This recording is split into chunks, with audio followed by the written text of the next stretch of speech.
Hello neon family, स्वागत नहीं करोगे हमारा। आ गए हम आप लोगों के लिए एसएससी एमटीएस 2023 के सारे 57 सेट के फिजिक्स के सारे क्वेश्चंस लेकर के।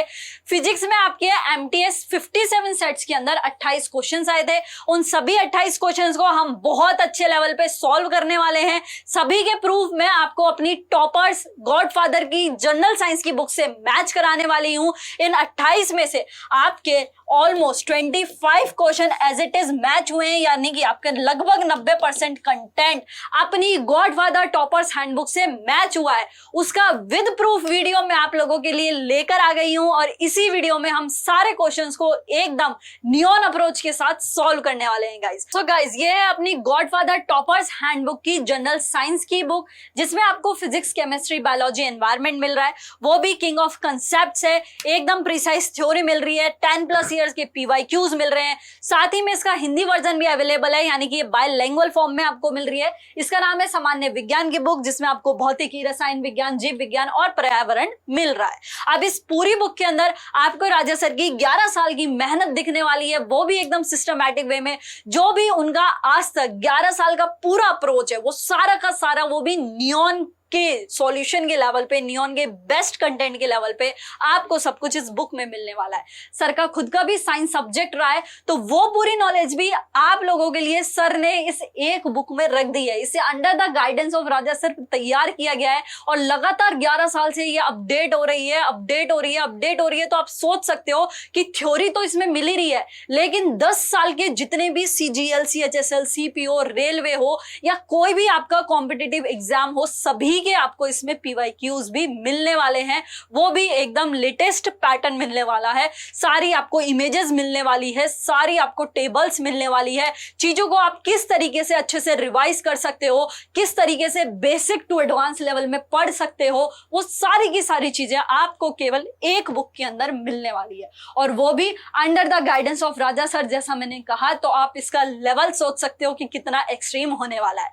और जल्द ही ये बुक आपको मेरे थ्रू यूट्यूब पर पूरी की पूरी पढ़ाई भी जाने वाली है। तो ये तो आप लोगों के लिए सोने पे सुहागा हो गया। दैट इज बुक भी मिली, और वो भी फ्री पीडीएफ, टेलीग्राम्स पर भी मिल गई, सारी फ्री पीडीएफ्स, और साथ में वो यूट्यूब पर एकदम फ्री आपको पढ़ाया भी जाने वाला है। तो आप खुद सोच सकते हो कि नियॉन आप लोगों के लिए किस लेवल पे मेहनत कर रहा है, और साथ ही में राजा सर आप लोगों के लिए किस लेवल पे मेहनत कर रहे हैं, कितना आगे का सोच रहे हैं, आप लोगों के लिए कितनी सारी चीजें फ्री में प्रोवाइड करा रहे हैं। तो गाइज, हमें सपोर्ट कीजिए। हमारी बुक्स भी परचेज कर सकते हैं, ये ऑनलाइन अवेलेबल है, आप वहां से इनको खरीद सकते हैं। जनरल साइंस के साथ जनरल स्टडी की बुक भी आपकी हमारे ऑनलाइन वेबसाइट्स पर अवेलेबल करा दी गई है, वहां से आप परचेज कर सकते हो। हिंदी वर्जन भी जल्दी ही आने वाला है, इंग्लिश वर्जन आ गया है, उन सबको डाउनलोड करके अच्छे से पढ़ सकते हो और हमें बहुत अच्छी अच्छी रेटिंग भी कर सकते हो। और आप ही के लव और सपोर्ट की वजह से Amazon की रेटिंग पे जाके आप चेक भी कर सकते हो, हमारी सारी बुक्स अंडर द 10 चल रही है, यानी ट्रेंडिंग में चल रही है। सो गाइस, परचेज कीजिए और अच्छे से पढ़िए। सो ऑल द बेस्ट, और स्टार्ट करते हैं अपनी आज की क्लास को। स्टार्ट करते हैं हमारे पहले क्वेश्चन से। पहला क्वेश्चन आपसे पूछ रहा है कि an image which can be obtained on screen is called a, यानी एक प्रतिबिंब जिसे स्क्रीन पर प्राप्त किया जाता है उसे डैश कहा जाता है। A vector image, B virtual image, C real image या डी स्पेक्ट्रल इमेज। हिंदी में बात की जाए तो सदिश प्रतिबिंब, आभासी प्रतिबिंब, वास्तविक प्रतिबिंब या फिर वर्णक्रमीय प्रतिबिंब। देखो, सबसे पहले अपन इस क्वेश्चन के लिए कुछ कंसेप्ट समझेंगे, है ना, कुछ थ्योरी से इस चीज को समझेंगे। उसके बाद इंग्लिश में भी समझेंगे, हिंदी में भी समझेंगे। उसके बाद हम इसका राइट आंसर देखेंगे, और राइट आंसर देखने के बाद अपन देखेंगे कि अपनी जनरल साइंस की हैंडबुक में ये कौन से चैप्टर में आया है, कौन से पेज नंबर पे आया है, यानी कि हम इसका टोटली प्रूफ देखेंगे। तो सबसे पहले हम कुछ कंसेप्ट समझेंगे, देन आफ्टर हम राइट आंसर देखेंगे, एंड थर्ड नंबर पे हम इसका हैंडबुक के अंदर प्रूफ देखेंगे। इस अकॉर्डिंग आपका जो पूरा सेशन है वो ऑन होने वाला है, और इसी कंटिन्यूअस फॉर्म में अपन चलने वाले हैं। अब अपन ने क्वेश्चन देख लिया क्या बोल रहा है। अब सबसे पहले इसके बिहाइंड द थ्योरी समझ लेते हैं कि ये अपन से पूछ क्या रहा है या होता क्या है। देखो, यहाँ जो आपको ये इमेज दिया हुआ है, यानी कि प्रतिबिंब दिया हुआ है, तो हम लिख देते हैं इमेज। ठीक है, ये इमेज बेसिकली आपके दो तरीके का होता है, एक को बोला जाता है रियल और एक को बोला जाता है वर्चुअल।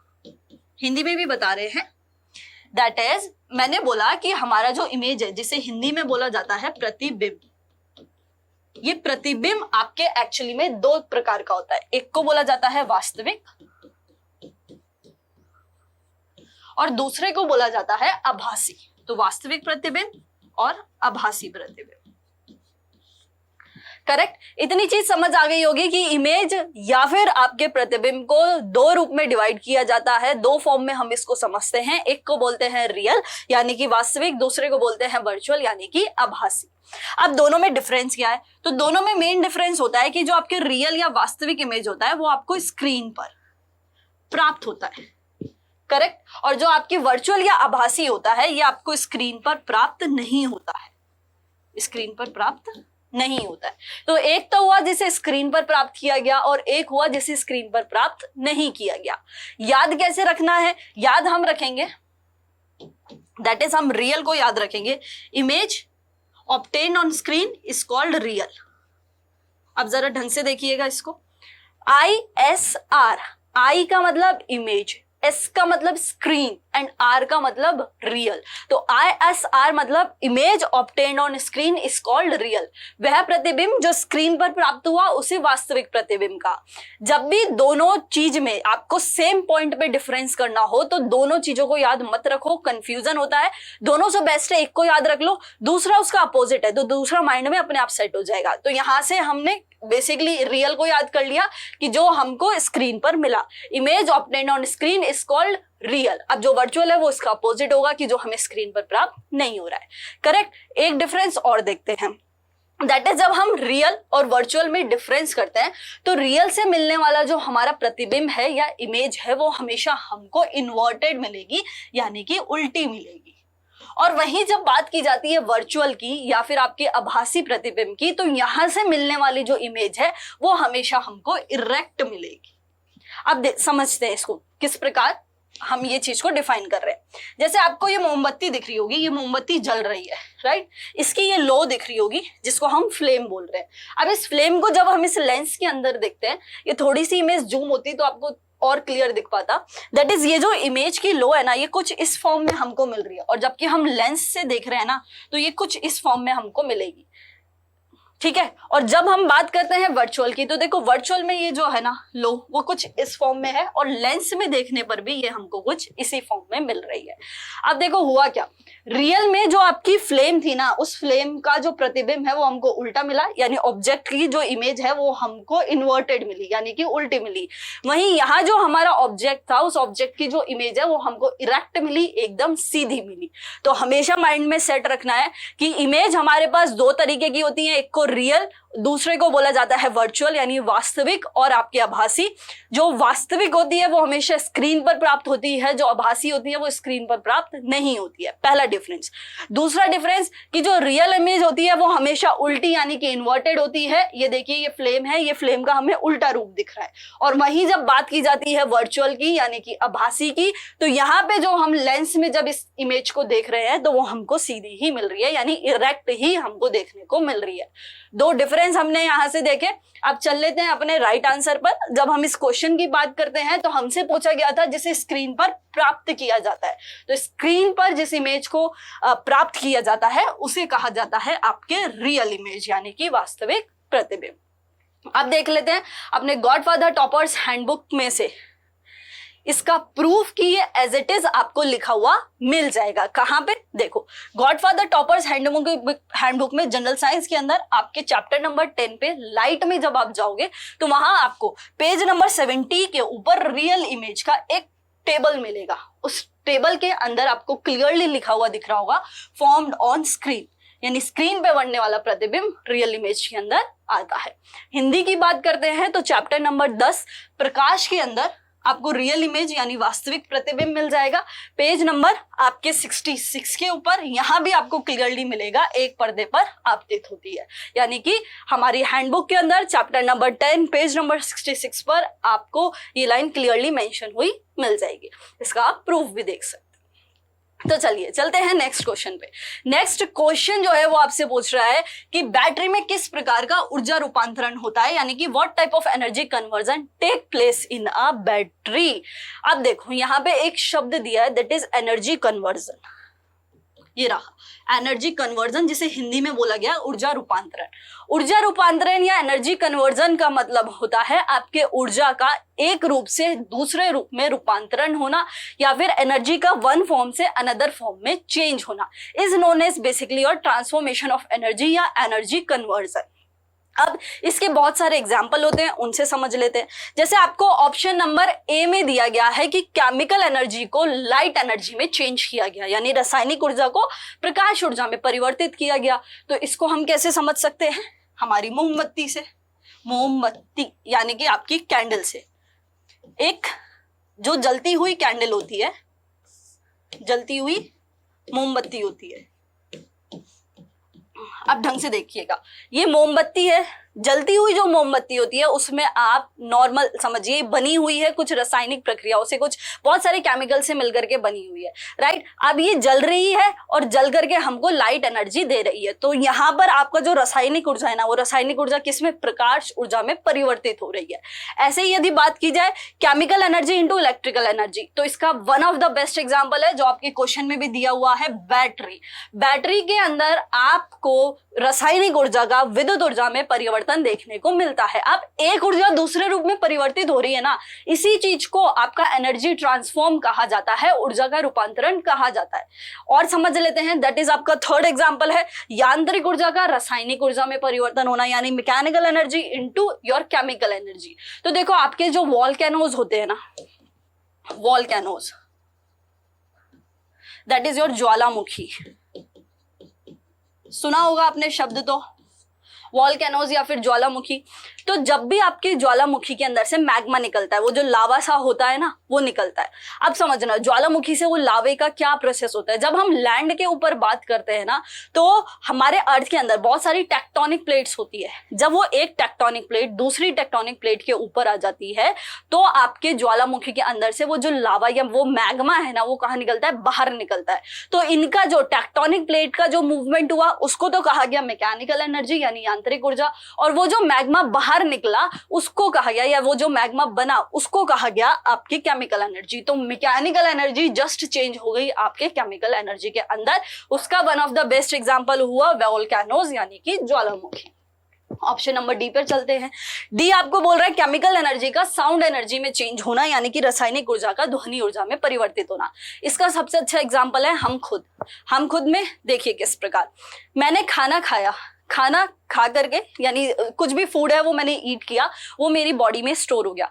अब स्टोर हुआ तो वहां पे कुछ ना कुछ केमिकल रिएक्शंस हुए होंगे, कुछ ना कुछ रासायनिक अभिक्रिया होगी, तो वो स्टोर हुआ है in the form of chemical energy यानी कि रासायनिक ऊर्जा। अब जब मैं आप लोगों के सामने बोल रही हूं, या मान लो किसी को गाना गाना है, तो बोलते टाइम या फिर गाते टाइम वो जो केमिकल एनर्जी है मेरी बॉडी के अंदर जो मुझे फूड से मिली है, वो पूरी केमिकल एनर्जी किस में चेंज हो रही है? बोलते या गाते टाइम साउंड एनर्जी में। तो बेसिकली रासायनिक ऊर्जा का परिवर्तन हो गया ध्वनि ऊर्जा के अंदर।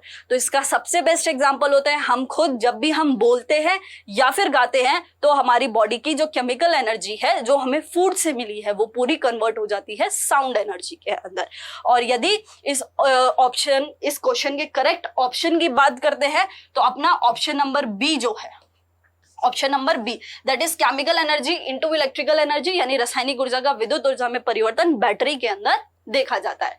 अब अपनी बुक से इसका प्रूफ देख लेते हैं। तो अपनी गॉडफादर टॉपर्स हैंडबुक जो है जनरल साइंस की, उसमें इंग्लिश के अंदर आपको chapter number 3 work energy and power मिल जाएगा। पेज नंबर आपको 25 मिल जाएगा। इसी में आपको एक टेबल मिलेगी, उस टेबल में आपको बैटरी लिखा हुआ मिल जाएगा। बैटरी, इस बैटरी में आपकी केमिकल एनर्जी को इलेक्ट्रिकल एनर्जी में चेंज किया जाता है। हिंदी की बात करें तो चैप्टर नंबर 3 कार्य ऊर्जा और शक्ति में पेज नंबर 22 पर आपको बैटरी मिल जाता है, जहां पे लिखा हुआ है आपके रासायनिक ऊर्जा का विद्युत ऊर्जा में परिवर्तन। करेक्ट। हमने सबसे पहले क्वेश्चन पढ़ा, क्वेश्चन पढ़ के देन आफ्टर हमने आंसर सॉल्व किया। आंसर पे जाने से पहले हमने उसका कुछ कंसेप्ट समझा, देन आफ्टर हमने आंसर सॉल्व किया और लास्ट में हमने उसका एक प्रूफ देख लिया। इसी तरीके से पूरे सेशन में अपन चलेंगे। चलिए आ जाइए थर्ड क्वेश्चन पे। थर्ड क्वेश्चन है कि न्यूटन की गति के पहले नियम को डैश के रूप में भी जाना जाता है, यानी Newton's first law of motion is also known as dash. A law of magnitude, B law of reaction, C law of inertia या लॉ ऑफ मासेस। हिंदी में बात की जाए तो आपके परिमाण का नियम, प्रतिक्रिया का नियम, जड़त्व का नियम या फिर द्रव्यमान का नियम। तो देखो हमारे one of the famous scientist थे, that is your sir Isaac Newton. Sir Isaac Newton, correct. अब इनके द्वारा ना आपके 1687 के अंदर 3 नियमों को प्रतिपादित किया गया था, या 3 नियमों को बनाया गया था, जिसे हम फर्स्ट लॉ, सेकंड लॉ और थर्ड लॉ के नाम से जानते हैं, यानी पहला नियम, दूसरा नियम और तीसरे नियम के नाम से जानते हैं। अब उसमें से जो पहला नियम है ना, उसको किस नाम से जाना जाता है, ये आपसे क्वेश्चन में पूछा गया है। अब चलते हैं अपनी इस टेबल के ऊपर। देखो न्यूटन्स लॉ ऑफ मोशन जो है उसको बेसिकली हम 3 फॉर्म में देखते हैं। एक तो होता है आपका पहला नियम, जिसे जड़त्व का नियम कहते हैं। इंग्लिश में बात की जाए तो इसे लॉ ऑफ इनर्शिया कहा जाता है, लॉ ऑफ इनर्शिया। सेकंड बात करते हैं सेकंड नियम की, तो उसे बल का नियम कहा जाता है, जिसे हम कहते हैं दैट इज आपका लॉ ऑफ फोर्स। और जो हमारा थर्ड नियम है उसे कहा जाता है that is law of action reaction, law of action and reaction, जिसे हिंदी में कहा जाता है क्रिया प्रतिक्रिया का नियम। इसको थोड़ा सा जूम कर लेते हैं जिससे आपको देखने में आसानी होगी।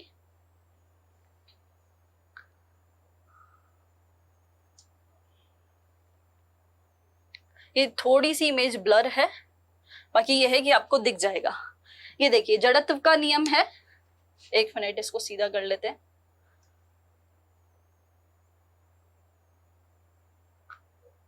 ये लीजिए, ठीक है। जड़त्व का नियम है लॉ ऑफ इनर्शिया, सेकंड है बल का नियम जिसे लॉ ऑफ फोर्स बोला, और थर्ड है क्रिया प्रतिक्रिया का नियम जिसे law of action and reaction बोला।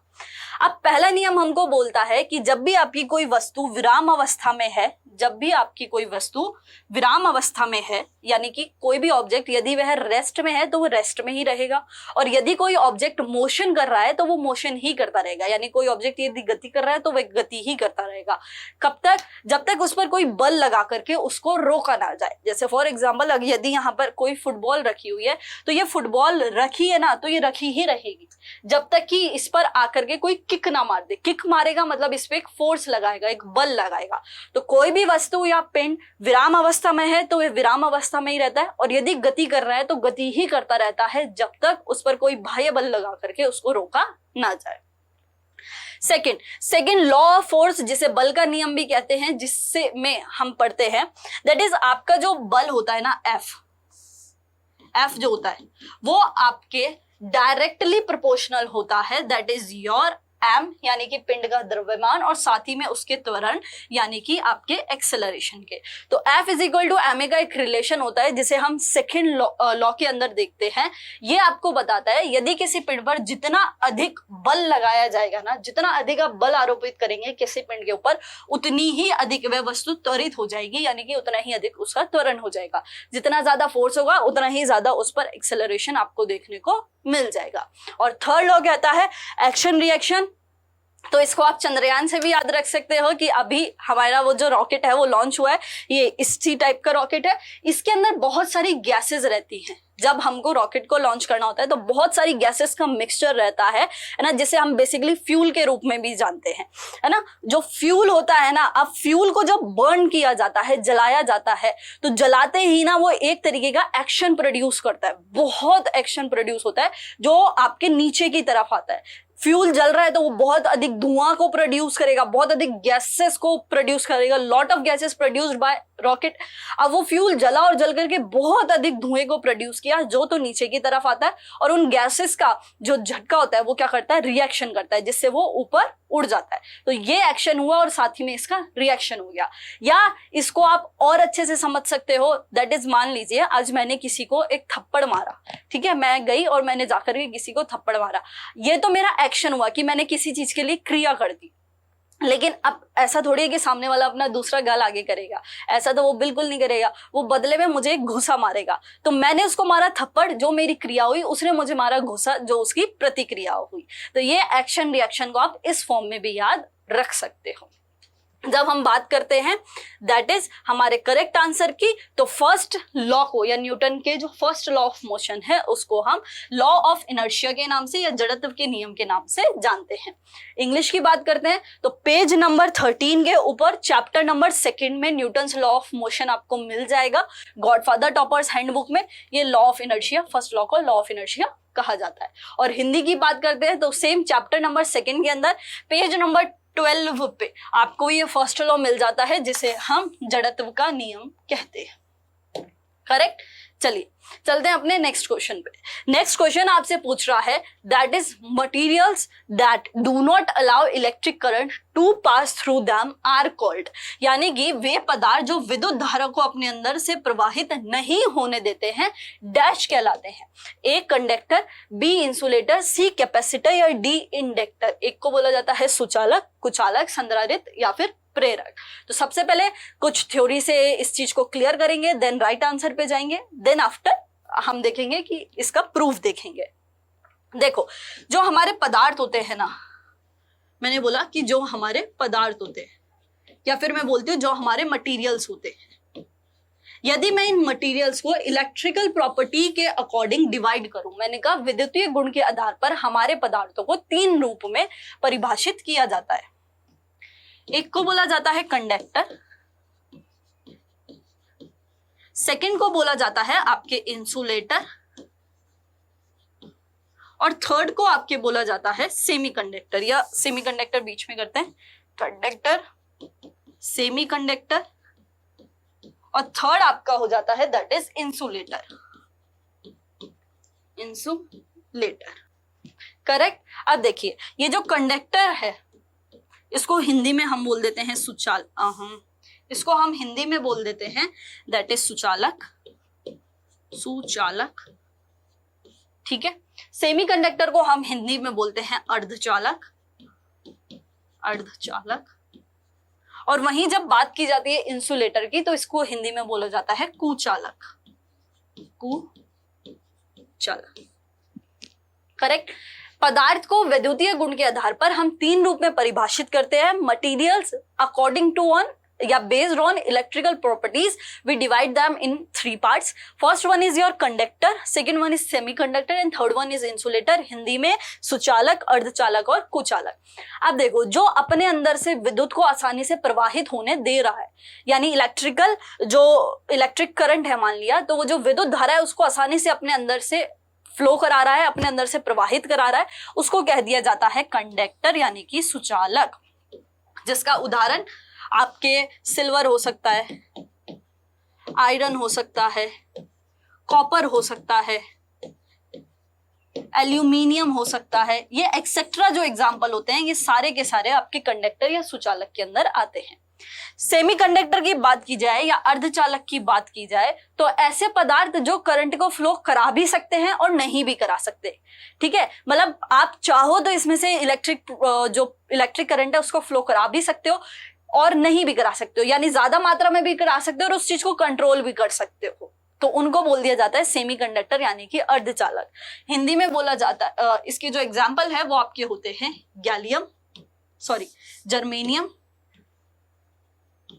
जर्मेनियम हो गया, सिलिकॉन हो गया इत्यादि को हम देखते हैं सेमीकंडक्टर के एग्जाम्पल्स में। थर्ड आता है आपका इंसुलेटर यानी कि कुचालक। कुचालक वो जो बिल्कुल ही विद्युत धारा को प्रवाहित होने ही नहीं देगा, आप उसमें से करंट को फ्लो करा ही नहीं सकते हो, जैसे लकड़ी है ना, इसका one of the best example है लकड़ी। और उसमें भी सूखी लकड़ी की अगर बात कर ले यानी कि ड्राई वुड, सूखी लकड़ी हो गया, ड्राई वुड हो गया, या फिर बैकेलाइट एक तरीके का प्लास्टिक होता है, तो उसमें से भी करंट फ्लो नहीं हो सकता है, या नॉर्मल भी सोच सकते हो कि Bakelite is a type of plastic and plastic doesn't flow the electric current, अपने अंदर से विद्युत धारा को प्रवाहित नहीं कराएगा। तो 3 तरीके के हुए, हमने तीनों को समझा। पदार्थ 3 तरीके के हुए, कंडक्टर, सेमीकंडक्टर, इंसुलेटर यानी कि सुचालक, अर्धचालक और कुचालक। कंडक्टर का example silver, iron, copper, aluminium हो जाता है। सेमीकंडक्टर का जर्मेनियम, सिलिकॉन हो जाएगा। साथ ही में इंसुलेटर का एग्जाम्पल सूखी लकड़ी या फिर बैकेलाइट आपके पास हो जाता है। जाता है। अब जो अपने अंदर से आसानी से करंट को फ्लो करा रहे हैं that are known as conductor, यानी सुचालक। जो करा भी सकते हैं, नहीं भी करा सकते, that are known as semiconductor. And जो बिल्कुल ही नहीं करा सकते उन्हें कहा जाता है इंसुलेटर। अब चलते हैं अपने क्वेश्चन के ऊपर। क्वेश्चन में पूछा है अपने अंदर से प्रवाहित नहीं होने देते हैं। नहीं कौन होने देगा? दैट इज इंसुलेटर, यानी कि आपका कुचालक हो जाता है। ये आपके एसएससी एमटीएस की 4/5/2023 की शिफ्ट नंबर 2 में आपको मिल जाएगा क्वेश्चन।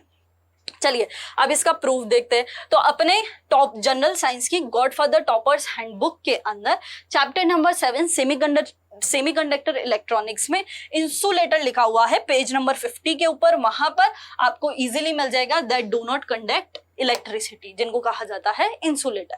हिंदी में बात की जाए तो सेम चैप्टर नंबर 7 अर्धचालक इलेक्ट्रॉनिक्स के अंदर पेज नंबर 47 के ऊपर आपको कुचालक लिखा हुआ मिल जाएगा, जिसमें साफ साफ लिखा हुआ है ये विद्युत को प्रवाह नहीं होते हैं, या इनमें से विद्युत का प्रवाह नहीं होता, जैसे सूखी लकड़ियां बैकेलाइट हो जाता है।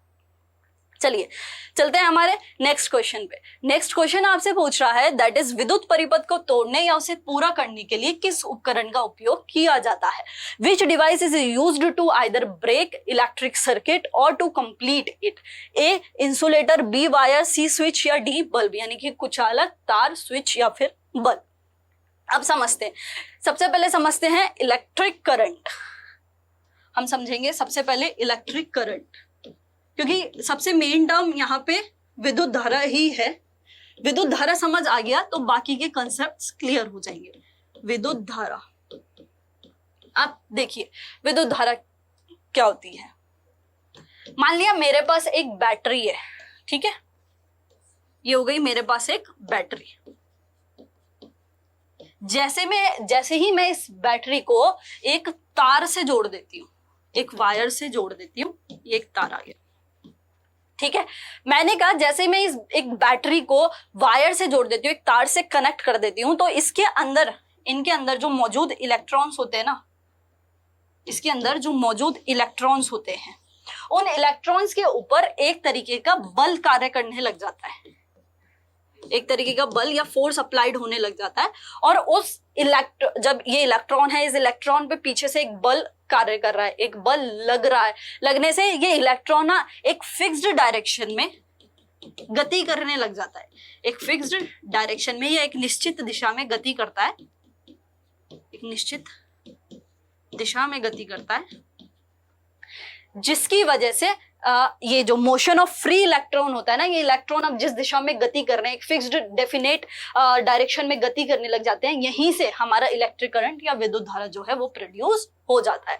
वापस समझते हैं हमने क्या कहा। हमने कहा कि हमारे पास एक बैटरी थी, उस बैटरी को जैसे ही तार से जोड़ा गया तो इसके अंदर जो इसमें मौजूद जो इलेक्ट्रॉन थे ना, उन इलेक्ट्रॉन्स पे पीछे की तरफ से एक बल लगने लगता है, जिसकी वजह से वो इलेक्ट्रॉन एक निश्चित दिशा में या आगे की ओर गति करने लग जाते हैं। और उन इलेक्ट्रॉन की एक निश्चित दिशा में गति को ही हम विद्युत धारा के नाम से जानते हैं। या फिर आपके एग्जाम्स में इस प्रकार भी डेफिनेशन आती है कि मोशन ऑफ फ्री इलेक्ट्रॉन या फिर मुक्त इलेक्ट्रॉनों की जो गति है उसको भी हम विद्युत धारा या इलेक्ट्रिक करंट के नाम से जानते हैं।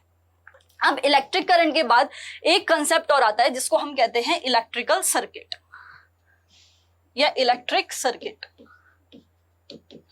इलेक्ट्रिक सर्किट जिसे हिंदी में बोला जाता है विद्युत परिपथ। विद्युत परिपथ। अब देखो विद्युत परिपथ का मतलब होता है हमारे पास एक कोई, हमने क्या किया, एक बैटरी ले ली, ठीक है, या तो हम ले लेते हैं कोई बैटरी या फिर हम ले लेते हैं कोई सेल, ठीक है। कोई बैटरी ले ली, सेल ले लिया, एक स्विच ले लिया, कुछ तार ले लिए, इन सबको आपस में जोड़ दिया। जोड़ करके इनका जो पाथ बना, वो जिस पाथ में से विद्युत धारा प्रवाहित होने वाली है, वो विद्युत धारा के प्रवाहित होने का ये जो पूरा पाथ है ना, इस पूरे पाथ को ही हम विद्युत परिपथ या फिर इलेक्ट्रिक सर्किट के नाम से जानते हैं। लेकिन कंडीशन क्या होती है कि ये पाथ हमेशा क्लोज्ड एंड कंटिन्यूअस होना चाहिए, यानी कि बंद और सतत पथ होना चाहिए, तभी हमारे इलेक्ट्रिक करंट जो है वो फ्लो हो सकता है, तभी विद्युत धारा प्रवाहित हो सकती है। विद्युत धारा को प्रवाहित होने के लिए एक पाथ की आवश्यकता होती है। उस पाथ में हम कुछ बैटरी को लगा सकते हैं या फिर सेल को लगा सकते हैं, साथ ही में कुछ तारों को आपस में जोड़ सकते हैं, इसके अलावा एक स्विच को लगा सकते हैं। इन सबको आपस में जोड़ करके हम इलेक्ट्रिक करंट को फ्लो कराते हैं।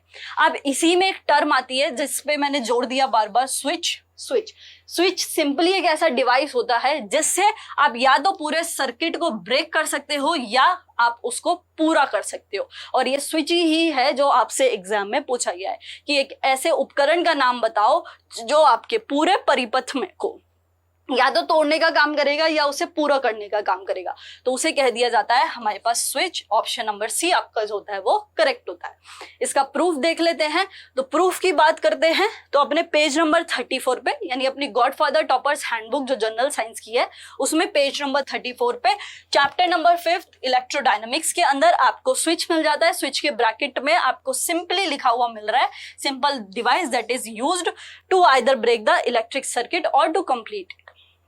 इसी के साथ हिंदी में बात करें तो पेज नंबर 31 के ऊपर चैप्टर नंबर 5 विद्युत गतिकी के अंदर आपको स्विच के आगे से ब्रैकेट मिल जाता है जिसका उपयोग विद्युत परिपथ को बंद करने या उसे पूरा करने के लिए किया जाता है। इतना आपको अभी तक क्लियर होगा। मैं आई होप आपको सारी चीजें समझ आ रही होंगी। चलिए चलते हैं नेक्स्ट क्वेश्चन पे।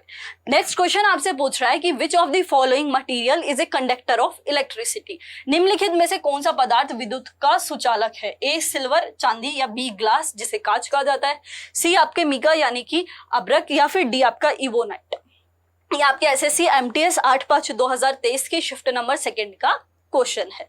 अब समझिएगा, दैट इज जब हम बात करते हैं पदार्थ या मटेरियल की, अभी हम इससे पहले क्वेश्चन में भी पढ़ के आए हैं, एमटीएस की ही शिफ्ट में वो क्वेश्चन आया था जहां पे हमसे इंसुलेटर का डेफिनेशन पूछा गया था।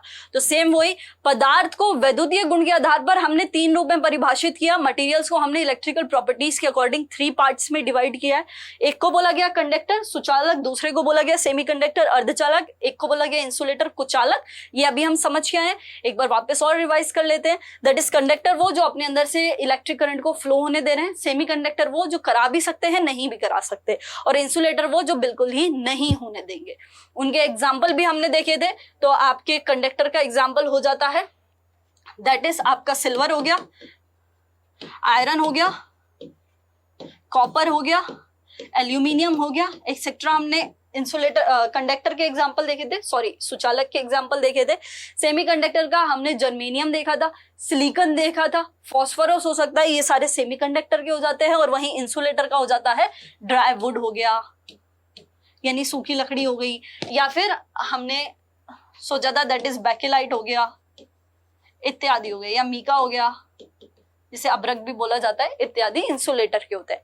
अब क्वेश्चन आपसे पूछ रहा है दैट इज कौन सा विद्युत का सुचालक है पूछ रहा है। तो यहाँ पे आपको क्लियरली ऑप्शन नंबर ए चांदी मेंशन है, यानी सिल्वर मेंशन है। इसको हम पहले भी डिस्कस करके आए हैं, दोबारा हमने समझ लिया तो राइट आंसर हो जाएगा आपका ए। चलिए अपना जो चैप्टर नंबर 11 है हीट, उसी के अंदर आपके पेज नंबर 79 पे आपको कंडक्टर के एग्जांपल में सिल्वर दिख जाएगा, अपनी godfather toppers handbook general science के अंदर। वहीं हिंदी की बात करें तो पेज नंबर 76 के ऊपर आपको चैप्टर नंबर 11 ऊष्मा में चांदी सुचालक के एग्जांपल में दिख जाता है। ठीक है, करेक्ट। चलिए नेक्स्ट पे चलते हैं। नेक्स्ट क्वेश्चन आप लोगों से पूछ रहा है दैट इज निम्नलिखित में से किस उपकरण का उपयोग हवा या गैस की आर्द्रता मापने के लिए किया जाता है, यानी which of the following instrument is used for measuring the humidity of the air और ए गैस या आपके हवा की आर्द्रता या ह्यूमिडिटी को मेजर करने के काम आता है। देखो सबसे पहले अपन इसमें चारों ऑप्शंस को अच्छे से समझते हैं। इंस्ट्रूमेंट का जो क्वेश्चन है वो हर एग्जाम में देखने को मिल रहा है, एसएससी के बेसिकली हर एग्जाम में इंस्ट्रूमेंट आ रहा है। तो अपन सारे इंस्ट्रूमेंट को क्लियर कर लेते हैं। क्या मालूम इस बार आपसे एक पूछा गया है, बाकी के 3 किसी और एग्जाम में पूछ ले, तो अपन इंस्ट्रूमेंट सारे पढ़ते हुए चलेंगे। स्टार्ट करते हैं इस बार डी ऑप्शन से। डी ऑप्शन पे आपको अल्टीमीटर दिख रहा है ना। अल्टीमीटर बेसिकली ना 2 शब्दों से मिलकर के बना हुआ है। एक तो है आपके पास अल्टी और दूसरा है मीटर। देखो मीटर तो एक ऐसा उपकरण जो किसी चीज को मापने के काम आ रहा है, उसको मीटर कहा जाता है। अब इस ऑल्टी का मतलब होता है आपके हाइट या फिर हम कह सकते हैं ऊंचाई। तो ऊंचाई को मापने वाले यंत्र को हम ऑल्टीमीटर के नाम से जानते हैं, या हाइट को मेजर करने वाले डिवाइस को हम ऑल्टीमीटर के नाम से जानते हैं। ऐसे ही याद रखोगे हाइड्रोमीटर। हाइड्रोमीटर हाइड्रोमीटर बेसिकली दो शब्दों से मिलकर के बना है, एक को बोला जाता है हाइड्रो, एक को बोला जाता है मीटर। अब hydro is basically related to water, और मीटर किसी चीज को मापने वाला यंत्र। तो भैया लिक्विड की किसी चीज को मापने वाले यंत्र को हम हाइड्रोमीटर कहते हैं, लेकिन लिक्विड में भी बहुत सारी चीजें होती हैं, तो उस लिक्विड की क्या, लिक्विड की डेंसिटी, किसी भी लिक्विड की डेंसिटी को मेजर करने के लिए हम हाइड्रोमीटर का यूज करते हैं। नेक्स्ट आपको दिया हुआ है हाइग्रोमीटर। हाइग्रोमीटर भी सेम दो शब्दों से मिलकर के बना है, एक को बोला जाता है हाइग्रो और दूसरा आपके पास हो जाता है मीटर। करेक्ट। अब इस हाइग्रो का मतलब होता है ह्यूमिडिटी, ह्यूमिडिटी कह दो, या इसका मतलब होता है बेसिकली मॉइस्चर। मॉइस्चर का मतलब हो गया नमी, मीटर मॉइस्चर का मतलब नमी। अब समझो हमारे सराउंडिंग में ना एयर मौजूद है। अब इस एयर के अंदर ना जितने ज्यादा हमारे वाटर वेपर्स मौजूद होंगे, जितने ज्यादा हमारे जल के वाष्प मौजूद हो जाते हैं, तो उस चीज को हम आर्द्रता के नाम से या ह्यूमिडिटी के नाम से जानते हैं। तो एयर के अंदर जितने ज्यादा हमारे वाटर वेपर्स या फिर जल वाष्प के कण मौजूद हो जाते हैं, उस चीज को मेजर करने के लिए हम हाइग्रोमीटर का यूज करते हैं। And hygrometer is basically composed from two words, that is hygro and meter. Hygro means moisture and meter means the device that is used to measure something. Hindi में बात करते हैं तो हाइग्रोमीटर दो शब्दों से मिलकर बना है, हाइग्रो और मीटर। हाइग्रो का मतलब नमी हो जाता है और मीटर का मतलब किसी चीज को मापने वाला यंत्र। तो नमी को मापने वाले यंत्र को हम हाइग्रोमीटर कह देते हैं। और एक होता है बोलोमीटर। तो आपके जो रेडिएंट हीट होती है उसको मेजर करने के लिए हम बोलोमीटर का उपयोग करते हैं। अब इस क्वेश्चन की यदि बात करते हैं तो इसका राइट आंसर अब आपको क्लियरली मेंशन हुआ दिख रहा होगा कि जो ह्यूमिडिटी को मेजर कर रहा है वो हो जाता है आपका हाइग्रोमीटर। जब बात करते हैं अपनी godfather toppers handbook general science की, तो उसमें चैप्टर नंबर 19 के अंदर इन्वेंशंस एंड डिस्कवरी एक चैप्टर दिया हुआ है, चैप्टर नंबर 19। उसके पेज नंबर 110 पर आपको ये देखिए हाइग्रोमीटर क्लियरली लिखा हुआ मिल जाएगा, जिसका काम रिलेटिव ह्यूमिडिटी को मेजर करने का होता है। साथ ही में मैंने आपको हाइड्रोमीटर भी दे दिया था, क्योंकि हमेशा ही हाइड्रो और हाइग्रोमीटर में कंफ्यूजन रहता है ना, तो इसलिए मैंने दोनों शब्द लिख दिए थे। बाकी इसके अलावा ये जितने भी ऑप्शन है चारों के चारों आपको godfather toppers handbook chapter number 19 invention and discoveries में मिल जाएंगे। तो वहां पे आप बाकी के दोनों ऑप्शंस को भी देख सकते हो। साथ ही में कंफ्यूजन को दूर करने के लिए ऐसे भी याद कर सकते हो, हम माप रहे हैं डेंसिटी को, करेक्ट, घनत्व को माप रहे हैं। किसी भी लिक्विड के घनत्व को मापने के लिए हम हाइड्रोमीटर यूज करते हैं। हाइड्रोमीटर की स्पेलिंग होती है HYDROMETER। अब देखो हाइड्रोमीटर के अंदर भी डी आ रहा है और डेंसिटी के अंदर भी डी आता है, तो सेम वही हाइड्रोमीटर मेजर करता है डेंसिटी को। अब हाइड्रो याद हो गया तो हाइग्रो अपने आप हमेशा याद रहेगा कि उसको रिलेटिव ह्यूमिडिटी उससे मेजर की जाती है। चलिए आगे चलने से पहले हिंदी में भी प्रूफ देख लेते हैं। तो अपनी बुक चैप्टर नंबर 19 आविष्कार एवं खोज के अंदर चैप्टर नंबर पेज नंबर 105 के ऊपर आपको हाइग्रोमीटर या आर्द्रता मापी मिल जाता है, जो वातावरण में नमी को मापने के लिए उपयोग में लिया जाता है। चलिए नेक्स्ट हमारे क्वेश्चन पे जाने से पहले आप सभी के लिए एक बहुत ही बेहद और बहुत ही यूजफुल इंफॉर्मेशन है, दैट इज हमारा निर्वाणा VOD बैच जो है वो आ गया है, जिसमें आपको वीडियोस और स्टडी मटेरियल मिल जाएगा। देखो VOD means videos on demand. जो वीडियोस काफी डिमांड में रहे हैं वो सारी की सारी वीडियोस केवल आप लोगों को मिल रही हैं, और वो भी आपको 999 के अंदर मिल रही है पूरे 1 साल यानी कि 365 डेज के लिए। इस बैच में आपको लेटेस्ट पैटर्न मिल जाएगा, मतलब सारी फुली अपडेटेड वीडियोस मिलेंगी, साथ ही उनके स्टडी मटेरियल भी एकदम फुली अपडेटेड पैटर्न पे मिल जाएंगे। इसके अलावा 700 आवर्स की क्लासेस मिल जाएंगी, 1000+ ई बुक्स और PDF मिल जाएंगी। यूजफुल कहाँ हो सकता है, तो SSC का आपका कोई भी एग्जाम हो, रिलेटेड टू SSC हो या कोई भी स्टेट का एग्जाम हो, या हम कह सकते हैं रेलवे का एग्जाम हो, बैंक के एग्जाम हो, सभी में ये जो अपना बैच है वो काफी ही यूजफुल होने वाला है। इसके साथ सब्जेक्ट जो मिलेंगे maths, English, reasoning, GK, GS और कंप्यूटर मिल जाएगा क्योंकि सीजीएल मेंस में तो अब काफी अच्छा भैया वेटेज हो गया है कंप्यूटर का, वो भी आपको निर्वाणा वीओडी बैच में मिल जाता है। इसके अलावा यदि आपको कोई और इन्फॉर्मेशन चाहिए तो ये दिए गए नंबर पे आप कॉल कर सकते हो और साथ ही में यहाँ से पूछ सकते हो।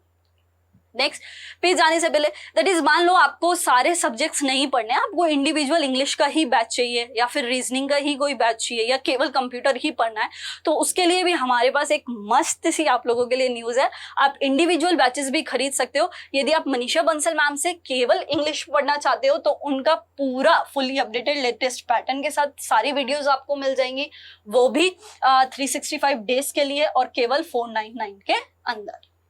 यदि आप राजा सर से मैथ्स पढ़ना चाहते हो, नियॉन अप्रोचेस सीखना चाहते हो, बहुत जल्दी एग्जाम्स में क्वेश्चंस को सॉल्व करना चाहते हो, तो आप सर का केवल मैथ का बैच ले सकते हैं, वो भी 499 के अंदर, जो भी आपको एकदम अपडेटेड मिलेगा और 150 आवर्स की क्लासेस भी साथ में मिल जाएगी। सेम यही अगर आपको केवल रीजनिंग पढ़ना है तो वो भी आप 499 के अंदर पढ़ सकते हो, ये भी पूरा अपडेटेड आपको मिलेगा। साथ ही में यदि आपको जीके या जीएस पढ़ना है, यानी आपका जनरल साइंस या फिर जनरल नॉलेज आपको पढ़ना है, तो वो भी आपको बैच मिल जाएगा, वो भी केवल 499 के अंदर। और यदि केवल आप मेंस को टारगेट कर रहे हैं और आपको कंप्यूटर में कुछ भी नहीं आता है, तो आप केवल इंडिविजुअल कंप्यूटर का भी बैच ले सकते हो केवल 1999 के अंदर।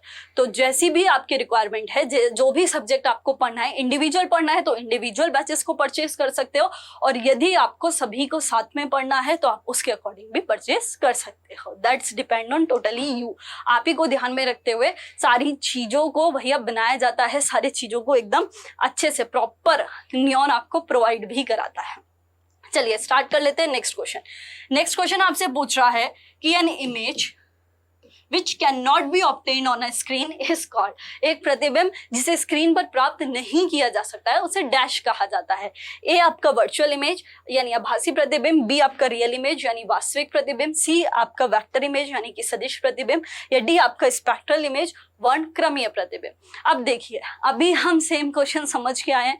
Image that obtained on screen उसको कहा जाता है रियल इमेज यानी कि वास्तविक इमेज, और image that can not B obtained on screen जिसे कहा जाता है वर्चुअल इमेज यानी कि आपका आभासी प्रतिबिंब हो जाता है, जिसको हमने ISR से याद भी किया था। इमेज जिसे स्क्रीन पर प्राप्त किया गया उसे रियल कहा गया, प्रतिबिंब जिसे स्क्रीन पर प्राप्त किया गया उसे वास्तविक कहा गया। अब यहाँ बोल रहा है कि जिसे स्क्रीन पर प्राप्त नहीं किया जा सकता है, तो नहीं किसको किया जाता है? That is your virtual image यानी कि आभासी प्रतिबिंब को। ये क्वेश्चन आपके 9/5 2023 की शिफ्ट नंबर 2 में एमटीएस के अंदर आया है। प्रूफ देख लेते हैं। तो अपनी बुक के अंदर चैप्टर नंबर 10 हीट में पेज नंबर 70 के ऊपर आपको लिखा हुआ मिल जाएगा and can not B obtained on screen, यानी इसे स्क्रीन पर प्राप्त नहीं किया जा सकता। हिंदी की बात करें तो पेज नंबर 65 पे चैप्टर नंबर 10 है प्रकाश, जिसमें लिखा हुआ है इसे पर्दे पर प्राप्त नहीं किया जा सकता। ठीक है, तो जनरल साइंस की प्रूफ भी अपन ने देख लिया और साथ ही में आंसर भी अपन ने समझ लिया। अब चलते हैं नेक्स्ट क्वेश्चन पे। नेक्स्ट क्वेश्चन आपसे पूछ रहा है दैट इज निम्नलिखित में से कौन सी परत पृथ्वी की वायुमंडलीय परतों में से एक नहीं है, या which of the following layer is not one of the atmospheric layer of the earth. That is a stratosphere जिसे समताप मंडल कहते हैं, बी थर्मोस्फेयर जिसे वायुमंडल कहते हैं, सी मीजोस्फेयर जिसे मध्य मंडल कहते हैं, या फिर डी एंडोस्फेयर जिसे अंतरमंडल भी कहा जाता है। अब सबसे पहले हम एटमॉस्फेरिक लेयर्स को समझते हैं, एटमॉस्फेयर को समझते हैं, उसके बाद क्वेश्चन को सॉल्व करेंगे। देखो अपना जो पूरा का पूरा एटमॉस्फेयर है ना, एटमॉस्फेयर क्या है? Atmosphere is basically a mixture of gases, बहुत सारी गैसों का जो मिश्रण है उसको हम वायुमंडल कह देते हैं। जैसे हमें सर्दियों में हम रजाई का यूज करते हैं, ब्लैंकेट का यूज करते हैं, ऐसी अपनी पृथ्वी है, उस पृथ्वी के चारों ओर ना एक ब्लैंकेट है, एक रजाई है जो बहुत सारी गैसों से बनी हुई, वो जो रजाई है उसको हम एटमॉस्फेयर कह देते हैं। अब उस एटमॉस्फेयर के अंदर विभिन्न विभिन्न परतें होती हैं, अलग अलग लेयर्स होती हैं जिनको हम डिस्कस करने वाले हैं। इन लेयर्स में सबसे पहले आती है आपकी ट्रोपोस्फेयर। इसका कलर चेंज कर लेते हैं। ट्रोपोस्फेयर को कहा जाता है शोभ मंडल, ठीक है। अर्थ की अगर बात करते हैं तो ये रही आपकी अर्थ, ठीक है। इस अर्थ से जो आपको 0 से 10 किलोमीटर के बीच में मिलने वाली परत है वायुमंडल के अंदर, उस परत को बोला जाता है क्षोभमंडल यानी कि ट्रोपोस्फेयर। उसके बाद आती है आपकी स्ट्रेटोस्फेयर। स्ट्रेटोस्फेयर को बोलते हैं समताप मंडल। समताप मंडल। अब इस समताप मंडल 0 से 10 के बीच में मिल गई क्षोभ मंडल। अब 10 से स्टार्ट करो, अब वो 12 से स्टार्ट करो, 12 से 50 किलोमीटर के बीच में जो हमको मिलती है उसको बोला जाता है समताप मंडल यानी कि स्ट्रेटोस्फेयर। अब इस स्ट्रेटोस्फेयर के अंदर ही, क्योंकि ये 12 से 50 है ना, तो 12 से 50 के बीच में ये देखो जो 20 से 30 किलोमीटर है उसी के बीच में हमको ओजोन परत मिलती है, ओजोन लेयर मिलती है, जो सूर्य से आने वाली सारी यूवी किरणों को अपने अंदर अवशोषित करती है। तो स्ट्रेटोस्फेयर के अंदर ओजोन लेयर भी मिलती है जो 20 से 30 किलोमीटर के मध्य पे मिल जाती है। फिर आता है मीजोस्फेयर। मीजोस्फेयर को बोला जाता है मध्य मंडल। मध्य मंडल की हिंदी हो जाती है मध्य मंडल आपको मिल जाता है 50 से 80 किलोमीटर के मध्य। सबसे पहले ट्रोपोस्फेयर आया, क्षोभ मंडल 0 से 10 किलोमीटर के बीच। फिर आया स्ट्रेटोस्फेयर यानी 12 से 50 किलोमीटर के बीच। अब इस क्षोभ मंडल के अंदर ही ओजोन परत मिल गई आपको 20 से 30 किलोमीटर के बीच।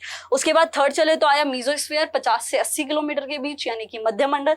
फिर आता है थर्मोस्फेयर। थर्मोस्फेयर आपको मिल जाता है 80 से 700 किलोमीटर के मध्य में। और लास्ट आता है एक्सोस्फेयर जो आपको मिल जाता है 700 से 10,000 किलोमीटर के अंदर। तो इस तरीके से कुछ अलग अलग परतें होती हैं जिन परतों के आपको नाम याद रखने हैं। यदि अपन क्वेश्चन पे चलते हैं तो देखो क्वेश्चन में आपको स्ट्रेटोस्फेयर दे रखा है जिसका अपन ने डिस्कस किया है 12 से 50 किलोमीटर। थर्मोस्फेयर दे रखा है, इसका भी अपन ने डिस्कस किया है। मीजोस्फेयर दे रखा है, इसका भी 50 से 80 किलोमीटर अपन ने डिस्कस किया है। लेकिन इस एंडोस्फेयर का कहीं भी नाम नहीं आया, तो जो हमारे वायुमंडल की परतों में इन्वॉल्व नहीं है उसको कहा जाता है आपके एंडोस्फेयर। जब बात करते हैं इसके प्रूफ की तो अपनी गॉडफादर टॉपर्स हैंडबुक के अंदर चैप्टर नंबर 17 कम्युनिकेशन सिस्टम में चैप्टर नंबर 101 के ऊपर आपको ये पूरी लेयर्स मिल जाएंगी जिसमें आपके ट्रोपो है, स्ट्रेटो है, मीजो है, आइनोस्फेयर है इत्यादि मिल जाती हैं। लेकिन कहीं भी एंडोस्फेयर लिखा हुआ नहीं है और साथ ही में एक बहुत अच्छा सा डायग्राम भी मिल जाता है जिससे आप और क्लियरली समझ सकते हो। हिंदी की बात करें तो चैप्टर नंबर 17 में संचार तंत्र है जिसके पेज नंबर 96 के ऊपर आपको विभिन्न परतें मिल जाएंगी, क्षोभ मंडल, समताप मंडल, मध्य मंडल या आयनोस्फेयर, जिसके अंदर भी कहीं भी एंडोस्फेयर लिखा हुआ नहीं है, तो वो हमारे हो जाता है एकदम गलत। चलिए नेक्स्ट क्वेश्चन पे चलते हैं। नेक्स्ट क्वेश्चन आपसे पूछ रहा है कि the SI unit of power of lens is, यानी कि आपके लेंस की शक्ति का एसआई मात्रक डैश होता है। कैंडेला होता है, मोल होता है, वॉट होता है या फिर आपका डायोप्टर होता है। किस चीज को हम पावर ऑफ लेंस की बात करते हैं? देखो पावर ऑफ लेंस का मतलब होता है दैट इज आपके अगर कोई लेंस है ना तो वो लेंस कितनी मात्रा में, उसकी क्या क्षमता है कि वो आने वाली जो किरणें हैं, लाइट है, उनको अपसारित या फिर कन्वर्ज या डाइवर्स कर सकता है। तो उस लेंस की कितनी कैपेसिटी है कि आने वाली सारी लाइट को वो कितना कन्वर्ज और डाइवर्स कर सकता है, उस एबिलिटी को ही हम पावर ऑफ लेंस के नाम से जानते हैं। जब बात करते हैं इन सब की तो कैंडेला जो होता है वो आपका एसआई मात्रक तो होता है, लेकिन किसका होता है? ल्यूमिनियस इंटेंसिटी का। ल्यूमिनस इंटेंसिटी हिंदी में बोले जाता है ज्योति तीव्रता का। ज्योति तीव्रता का। साथ ही में नेक्स्ट बात करते हैं मोल। मोल जो होता है वो आपके, जब हम 7 फंडामेंटल यूनिट्स की बात करते हैं तो वहीं पे आपका एक क्वांटिटी आती है सब क्वांटिटी ऑफ मैटर के नाम से। उस क्वांटिटी ऑफ मैटर का जो एसआई मात्रक होता है, क्वांटिटी ऑफ मैटर का जो एसआई मात्रक होता है वो होता है आपका मोल। थर्ड आता है वॉट। अब देखो अगर केवल पावर पूछा जाता ना, केवल अगर मैं पावर बोलती, जिसको हिंदी में बोल देते हैं शक्ति, तो इस पावर या शक्ति का जो एसआई मात्रक होता है वो वॉट होता है। लेकिन यहाँ पावर ऑफ लेंस पूछा गया है तो पावर ऑफ लेंस का जो एसआई मात्रक होता है वो आपके पास होता है डायोप्टर। ठीक है, चलिए नेक्स्ट क्वेश्चन पे जाने से पहले प्रूफ देखेंगे तो अपनी godfather toppers handbook general science के अंदर चैप्टर नंबर 10 लाइट में पेज नंबर 74 पर आपको लिखा हुआ मिल जाएगा पावर ऑफ लेंस। ये जो पावर ऑफ लेंस है ये हमेशा फोकल लेंथ के इनवर्सली प्रोपोर्शनल होती है। P is inversely proportional to focal length, यानी ये बढ़ेगा तो ये घटेगा और यदि ये बढ़ेगा तो ये घटेगा। ठीक है, इनवर्सली प्रोपोर्शनल होती है या फिर रेसिप्रोकल होती है, दोनों ही याद कर सकते हो। ऐसा यूनिट पावर ऑफ लेंस की आपकी डायोप्टर हो जाती है। इस पावर ऑफ लेंस को लेंस कैपेसिटी के नाम से या लेंस की क्षमता के नाम से भी जाना जाता है। नेक्स्ट आता है हिंदी में, तो चैप्टर नंबर 10 पेज नंबर 69 के ऊपर आपको लिखा हुआ है लेंस की शक्ति या लेंस की क्षमता का मात्रक डायोप्टर है। चलिए नेक्स्ट क्वेश्चन पे चलते हैं। नेक्स्ट question is asking you which device is used for measuring temperature, यानी तापमान को मापने के लिए किस उपकरण का उपयोग किया जाता है। ए मैनोमीटर, बी अमीटर, सी थर्मोमीटर या फिर डी बैरोमीटर। भैया हिंदी में भी सेम ही है और अच्छा यही रहेगा कि इनको इसी नाम में याद रखूं। अब देखो मैंने कहा ना इंस्ट्रूमेंट के जितने क्वेश्चन हैं वो सारे ही पढ़ते चलेंगे, मतलब चारों ऑप्शंस को ही समझते चलेंगे, क्योंकि इंस्ट्रूमेंट एसएससी की हर किसी ना किसी शिफ्ट में जरूर आ रहे हैं। अब देखिए एमटीएस के अंदर ही अभी तक ये दो हमारे पास इंस्ट्रूमेंट के क्वेश्चन आ गए, एक पहला गया है, एक अब आ गया। तो इस बार मान लो चारों में से इस बार एक पूछा था, बाकी के 3 किसी और शिफ्ट में पूछ ले, तो इसलिए समझेंगे हम चारों ही इंस्ट्रूमेंट तो बहुत अच्छे से पढ़ के जाना, क्वेश्चन मिल जाएगा। अब देखो बात करते हैं इस मैनोमीटर की। मैनोमीटर का काम होता है आपके प्रेशर को मेजर करने का काम करता है। प्रेशर यानी कि दाब को मापने वाली युक्ति को हम मैनोमीटर कह देते हैं। अमीटर मेजर करता है इलेक्ट्रिक करंट या जिसको हम कह देते हैं विद्युत धारा को।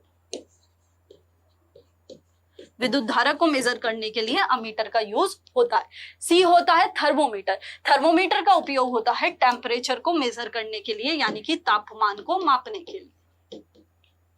ये जो आपका टेम्परेचर है ना, तो किसी भी ऑब्जेक्ट की जो हॉटनेस या कोल्डनेस होती है कि वह कितना गर्म है या कितना ठंडा है, तो उसकी जो डिग्री ऑफ हॉटनेस या कोल्डनेस को बताने के लिए इस बेसिकली हम टेम्परेचर का यूज करते हैं, और उस टेम्परेचर को मेजर करने के लिए हम थर्मोमीटर का यूज करते हैं। थर्मोमीटर को बनाया था one of the famous scientist, that is Galileo Galilei ने, और उन्होंने ये कंसेप्ट लगाया था कि जो गैसेस होती है ना, वो उनको थोड़ा सा भी अगर हम हीट करते हैं तो हीट करने पर वो एक्सपेंड करती हैं या फिर अपना विस्तार करती है। इस सिद्धांत के ऊपर उन्होंने थर्मोमीटर को बनाया था। नेक्स्ट होता है बैरोमीटर। तो आपका जो वायुमंडलीय दाब होता है, वायुमंडलीय दाब या जिसको हम एटमॉस्फेरिक प्रेशर कह देते हैं, उसको मेजर करने के लिए बैरोमीटर का यूज किया जाता है, जिसे टॉरिसोली के द्वारा बनाया गया था। वायुमंडलीय दाब, वायुमंडल में छोटे छोटे से कण मौजूद होते हैं, उन कणों के द्वारा जो लगाया गया दाब है उसको वायुमंडलीय दाब कहा जाता है। इसके जो प्रूफ की बात है, तो अपने चैप्टर नंबर 11 हीट के अंदर पेज नंबर 79 पर आपको मिल जाएगा, that is the device which is used for measure the temperature of the body is known as thermometer. Hindi में बात की जाए तो चैप्टर नंबर 11 जो आपको ऊष्मा दिया हुआ है उसके पेज नंबर 76 के ऊपर वह उपकरण जो किसी निकाय के तापमान को मापता है उसे थर्मोमीटर कहलाता है। ठीक है, क्लियर है यहाँ तक, कोई प्रॉब्लम? ठीक है, तो चलिए स्टार्ट करते हैं हमारा नेक्स्ट क्वेश्चन। नेक्स्ट क्वेश्चन आप लोगों से पूछ रहे हैं कि प्लाज्मा को अक्सर पदार्थ की डैश अवस्था भी कहा जाता है। Plasma is often called the dash state of a matter, 4th, 9th, 8th या 6th, यानी चौथी, 9वीं, 8वीं या 6ठी। देखो जब भी हम पदार्थ की बात करते हैं ना, पदार्थ यानी कि अपने मैटर की, पदार्थ या मैटर, तो पदार्थ या मैटर वो चीज होती है जिसका खुद का अपना कोई स्पेस है, ठीक है, साथ ही जिसका खुद का अपना कोई मास है, या हमारे सराउंडिंग में जो कुछ ना कुछ जगह घेरे हुआ है। हमारे पूरे अगर अपन एटमॉस्फेयर की बात करें तो उस पूरे एटमॉस्फेयर के अंदर जिसका खुद का अपना कोई द्रव्यमान है और साथ ही में वो कुछ जगह घेरे हुआ है, यानी कि वॉल्यूम है। ठीक है, मास है और वॉल्यूम है, उस चीज को अपन कह देते हैं वह पदार्थ है या वो मैटर है। अब ये मैटर जो होते हैं ना, इसकी बेसिकली हम मोस्टली 5 स्टेट्स को कंसीडर करते हैं, 5 अवस्थाओं को पढ़ते हैं, जिसमें पहली होती है सॉलिड, दूसरी आपके पास होती है लिक्विड, सॉलिड लिक्विड, तीसरी अपने पास होती है गैस, चौथी अपने पास होती है प्लाज्मा, और पांचवी आपके पास होती है BEC, जिसे हिंदी में जिसकी फुल फॉर्म होती है बॉस आइंस्टाइन कंडेंसेट। हिंदी में भी यही बोलते हैं, बॉस आइंस्टाइन कंडेंसेट। हमने बोला पदार्थ की हमने 5 अवस्थाएं देखी। पहले को बोलते हैं सॉलिड, जिसको हिंदी में ठोस बोला जाता है, दूसरी होती है लिक्विड जिसको द्रव बोला जाता है, तीसरी होती है गैस को गैस ही बोलते हैं, प्लाज्मा को भी प्लाज्मा ही याद रखना, BEC को भी BEC ही याद रखना। अब जो सॉलिड है वो हुई हमारी पहली, लिक्विड हुई दूसरी, गैस हुई तीसरी, प्लाज्मा हुई चौथी और BEC हुई पांचवी।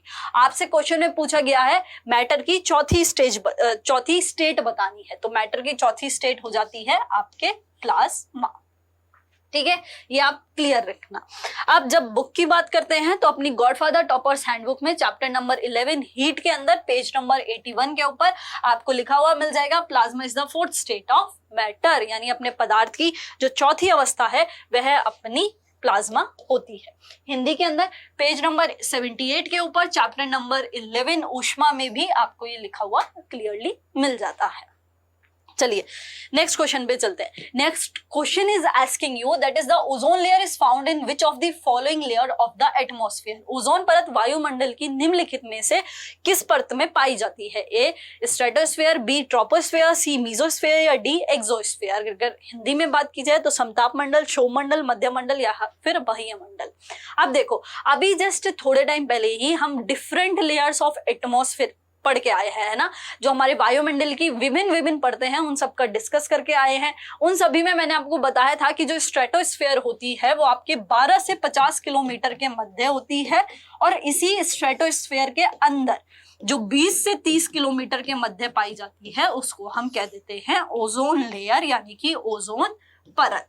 और वो ही आपसे पूछा गया है दैट इज कौन से वायुमंडल में कौन सी ऐसी परत है जिसमें ओजोन लेयर मिलती है, तो वो मिलती है स्ट्रेटोस्फेयर यानी कि समताप मंडल के अंदर।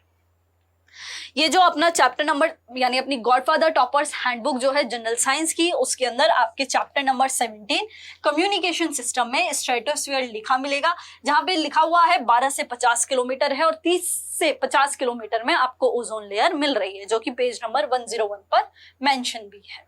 ठीक है, चलिए हिंदी की बात करें तो पेज नंबर 96 के ऊपर चैप्टर नंबर 17 संचार तंत्र में भी हमको लिखा रहेगा वायुमंडल ओजोन की सांद्रता 30 से 50 किलोमीटर तक होती है।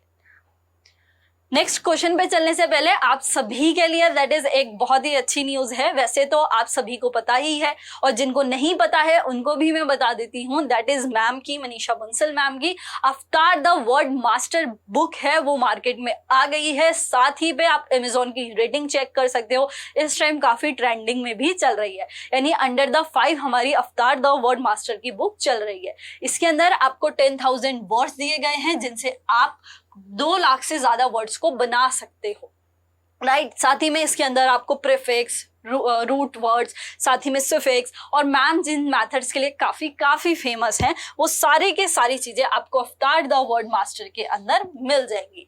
यदि आपने इस बुक को परचेस कर लिया है तो आप हमें बहुत अच्छी सी रेटिंग कर सकते हो अमेजोन और फ्लिपकार्ट पे, और जिन्होंने नहीं परचेस किया है उनके लिए मैं आप लोगों से ये जरूर बोलूंगी दैट इज यदि if you are preparing for SSC, CGL, CHSL या कोई भी कॉम्पिटिटिव एग्जाम जिसमें इंग्लिश जो है वो काफी स्कोरिंग सब्जेक्ट है, तो आप हमारी बुक को परचेज कर सकते हो। इसी के साथ हमारी जो बेस्ट सेलिंग बुक है आप जाके अमेजन, फ्लिपकार्ट पे चेक भी कर सकते हो, और साथ ही में अमेजन और फ्लिपकार्ट पर ये सारी बुक्स अवेलेबल भी हैं जिन्हें आप लोगों के लव एंड सपोर्ट की वजह से टॉप सेलिंग या ट्रेंडिंग बुक्स में शामिल किया गया है, क्योंकि आपने इतनी अच्छी हमको रेटिंग दी है। साथ ही बात करते हैं मैम की सीजीएल मेंस की 9 सेट की बुक है। इसके अंदर आपको 9 सेट के 1800 पीवाईक्यूज मिल जाएंगे सारे सीजीएल मेंस के। साथ ही में सर की सीजीएल मेंस की बुक है जिसके अंदर आपको 28 सेट के 2800 पीवाईक्यू मिल जाएंगे, वो भी न्यून अप्रोचेस के साथ और साथ ही में बेसिक कंसेप्ट्स के साथ भी। तो हर जो सॉल्यूशन है सभी सॉल्यूशन के आपको मतलब सभी जो आपके क्वेश्चंस हैं उन सभी क्वेश्चंस के आपको 2 से 3 सॉल्यूशंस मिलने वाले हैं। इसी के साथ हमारी अवतार द वर्ड मास्टर जिसके बारे में अभी हमने जिक्र किया वो भी मार्केट में आ चुकी है। साथ ही में आपकी वर्ड पावर की बुक है, हमारी जम्बल्ड पीक्यूआरएस की बुक है और क्लोज टेस्ट की भी बुक मार्केट में अवेलेबल है। और यदि आप प्रिपेयर कर रहे हो सभी एग्जाम्स में काफी हेल्पफुल है, ट्रस्ट मी। और अगर मेरी बात पे ट्रस्ट नहीं है तो जाकर के अमेजोन या फ्लिपकार्ट की रेटिंग चेक कर सकते हो। तो चलिए स्टार्ट करते हैं अपना नेक्स्ट क्वेश्चन। नेक्स्ट क्वेश्चन आपसे पूछ रहा है air dash on heating and dash on cooling. गर्म करने पर हवा डैश और ठंडे करने पर हवा डैश होती है। एक्सपेंड या कॉन्ट्रैक्ट होती है यानी फैलती और सिकुड़ती है। बी ऑप्शन कॉन्ट्रैक्ट या स्टेबलाइज होती है यानी सिकुड़ती है या स्थिर रहती है। सी ऑप्शन है एक्सपेंड या एक्सपेंड फैलती है और फैलती है, या फिर डी ऑप्शन है कॉन्ट्रैक्ट या एक्सपेंड यानी सिकुड़ती है और फैलती है। देखो अभी अपन ने मैटर के 5 स्टेट्स के बारे में डिस्कस किया था, जिनमें से जो थर्ड स्टेट थी यानी हमारे पदार्थ की हमने 5 अवस्थाओं के बारे में पढ़ा था, जिसमें से तीसरी अवस्था जो थी वो हमारे पास गैस थी, जिसको हिंदी में भी हम गैस ही कहते हैं, करेक्ट। अब एक चीज समझना, इस गैस की ये प्रॉपर्टी होती है या इस गैस का ये गुण होता है कि जैसे ही हम टेम्परेचर को बढ़ाते हैं, यानी हम थोड़ा सा भी तापमान बढ़ाएंगे ना, तो इस गैस के जितने भी मॉलिक्यूल हैं या इस गैस के जितने भी कण हैं, उन सबकी गतिज ऊर्जा जो है वो भी बढ़ जाती है। यानी टेम्परेचर बढ़ाने से गतिज ऊर्जा बढ़ गई। अब गतिज ऊर्जा जल्दी से बढ़ गई, गतिज ऊर्जा का मतलब बेसिकली उनकी गति बढ़ गई, यानी कि वो जो मोशन कर रहे हैं वो मोशन काफी ही तेज हो गई। ठीक है, जहां वो धीरे धीरे धीरे धीरे चल रहे थे, अब ऐसा कुछ नहीं है, वो जल्दी से चल रहे हैं क्योंकि टेम्परेचर बढ़ा है। टेम्परेचर बढ़ा है, गतिज ऊर्जा बढ़ गई। इसका सबसे अच्छा एग्जांपल है जिससे हम समझ सकते हैं कि जब मम्मी किचन में गरम गरम हलवा बनाती है तो हमको बाहर के रूम में बैठ के भी उस हलवे की बहुत ही अच्छी स्मेल आ रही होती है।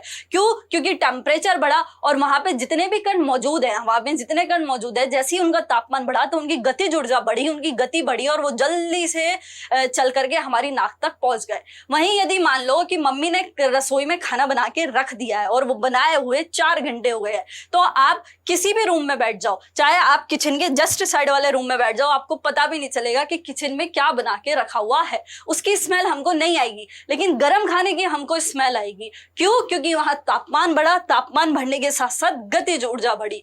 तो हमेशा याद रखना, गैस का ये गुण होता है कि गैस के अणु जो होते हैं, गैस के जो मॉलिक्यूल्स होते हैं या गैस के जो पार्टिकल कण होते हैं, जैसे ही उनका टेम्परेचर बढ़ाया जाता है उनकी गतिज ऊर्जा बढ़ जाती है और गतिज ऊर्जा बढ़ने से हुआ क्या, वो जल्दी से हमारी नाक तक पहुंच गए। अब देखो, एयर भी तो एक किसका एग्जाम्पल है, इस गैस का ही एग्जाम्पल है। एयर भी तो आपके गैस के अंदर ही आ रही है। तो इसलिए ही हम कहते हैं कि जैसे ही हमने इस गैस को या एयर को टेम्परेचर को बढ़ाया तो बढ़ाने से उसकी गतिज ऊर्जा का बढ़ने वाला हुआ, उसने ज्यादा स्थान को घेरा जल्दी से। जैसे ही टेम्परेचर बढ़ा तो बढ़ते ही वो पूरे स्थान को घेर गई और जल्दी से पूरे स्थान को कवर करके आगे पहुंच गई। तो स्थान घेरने का मतलब क्या हुआ कि वो फैल गई ना। तो इसलिए जब भी आपके एयर को हीट किया जाता है या उसको ऊष्मा दी जाती है तो वह फैलती है। और क्यों? क्योंकि उसको आप गैस की फॉर्म में याद रखोगे। जैसे गैस फैलती है टेम्परेचर बढ़ाने पर, क्योंकि गैस हवा का ही एक एग्जांपल है, क्योंकि गैस के अंदर ही हवा आती है। भैया हवा गैस हम इसी में कंसिडर करते हैं ना, दैट्स व्हाई कि जो हवा है वो भी हमारे हीट देने पर फैलती है। अब हीट देने पर फैलती है और साथ ही में कूल करने पर सिकुड़ जाती है, यानी कि अगर हम ठंडा करेंगे तो वो सिकुड़ जाएगी, कॉन्ट्रैक्ट हो जाएगी। तो ऑप्शन नंबर ए हमारे पास करेक्ट होता है। इसका जो प्रूफ है वो अपनी गॉडफादर टॉपर्स हैंडबुक के अंदर चैप्टर नंबर 11 हीट में आपको पेज नंबर 83 के ऊपर एज इट इज लिखा हुआ मिल जाएगा इंग्लिश की बुक में। और हिंदी की बात करते हैं तो चैप्टर नंबर 11 ऊष्मा के अंदर पेज नंबर 80 पर आपको सीधे सीधे लिखा हुआ मिल जाएगा, हवा गर्म करने पर फैलती है। और उसके बिहाइंड द रीजन है वो भी हमने समझा। चलिए नेक्स्ट क्वेश्चन पे आइए। नेक्स्ट क्वेश्चन आपसे पूछ रहा है that is what is the other name for frozen carbon dioxide, या जमे हुए कार्बन डाइऑक्साइड का दूसरा नाम क्या है। देखो यहां हमारे पास सॉलिड CO2 की बात की गई है, सॉलिड CO2 यानी सॉलिड कार्बन डाइऑक्साइड की बात की गई है। अब जरा ढंग से समझिएगा, इसको एक बहुत ही अच्छे एग्जाम्पल से समझते हैं। मान लीजिए हमें एरोप्लेन में जाना है, तो अब एरोप्लेन के अंदर हम फ्रिज को तो लगा नहीं सकते। यदि हम एरोप्लेन में फ्रिज को लगाएंगे तो फ्रिज का खुद का ही वेट बहुत ज्यादा होता है, उससे हमारा जो पावर का कंजप्शन है, शक्ति की जो खपत है वो ज्यादा बढ़ जाएगी। तो हम एरोप्लेन में फ्रिज को तो यूज करेंगे नहीं, वहां हम किस चीज को यूज कर सकते हैं, इस सॉलिड CO2 को यूज करते हैं, या इस सॉलिड CO2 को यूज कर सकते हैं। कैसे? देखिए ये कोई चीज है जिसको मुझे ठंडा करना है, ठीक है, मैंने ले जा करके, क्योंकि सॉलिड फॉर्म में CO2 मैंने ले जा करके इसके ऊपर रखी। अब वो सॉलिड CO2 जैसे ही इस पदार्थ के ऊपर गई तो वो खुद तो डायरेक्टली सॉलिड से किस में बदल गई, गैस में बदल गई, और इसको क्या कर गई, ठंडा कर गई। उससे ये चीज तो ठंडी हो गई, काम का काम हो गया, गीला भी नहीं हुआ वहां पे क्योंकि लिक्विड फॉर्म आया ही नहीं, डायरेक्ट सॉलिड से गैस में चेंज हो गया तो लिक्विड फॉर्म आया नहीं और हमारे को जो पदार्थ ठंडा करना था वो भी ठंडा हो गया। एरोप्लेन में हम सॉलिड CO2 का ही यूज करते हैं।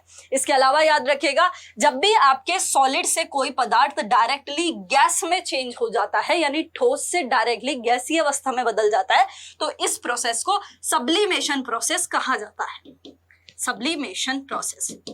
इसकी हिंदी मतलब इसका जो एग्जाम्पल है वो एक तो सॉलिड CO2 हो जाता है और दूसरा इसका एग्जाम्पल है कपूर की गोली। कपूर की गोली को कपड़ों के बीच में रखते हो तो वो सॉलिड फॉर्म में रहती है और थोड़े टाइम बाद देखना उसकी सिर्फ महक आती है, वो खुद गायब हो जाती है। तो एक्चुअली में वो गायब नहीं होती है, वो वेपर स्टेट में चेंज हो जाती है या गैसियस अवस्था में परिवर्तित हो जाती है। तो डायरेक्ट सॉलिड से गैस में चेंज हो गई बिना लिक्विड अवस्था में आए।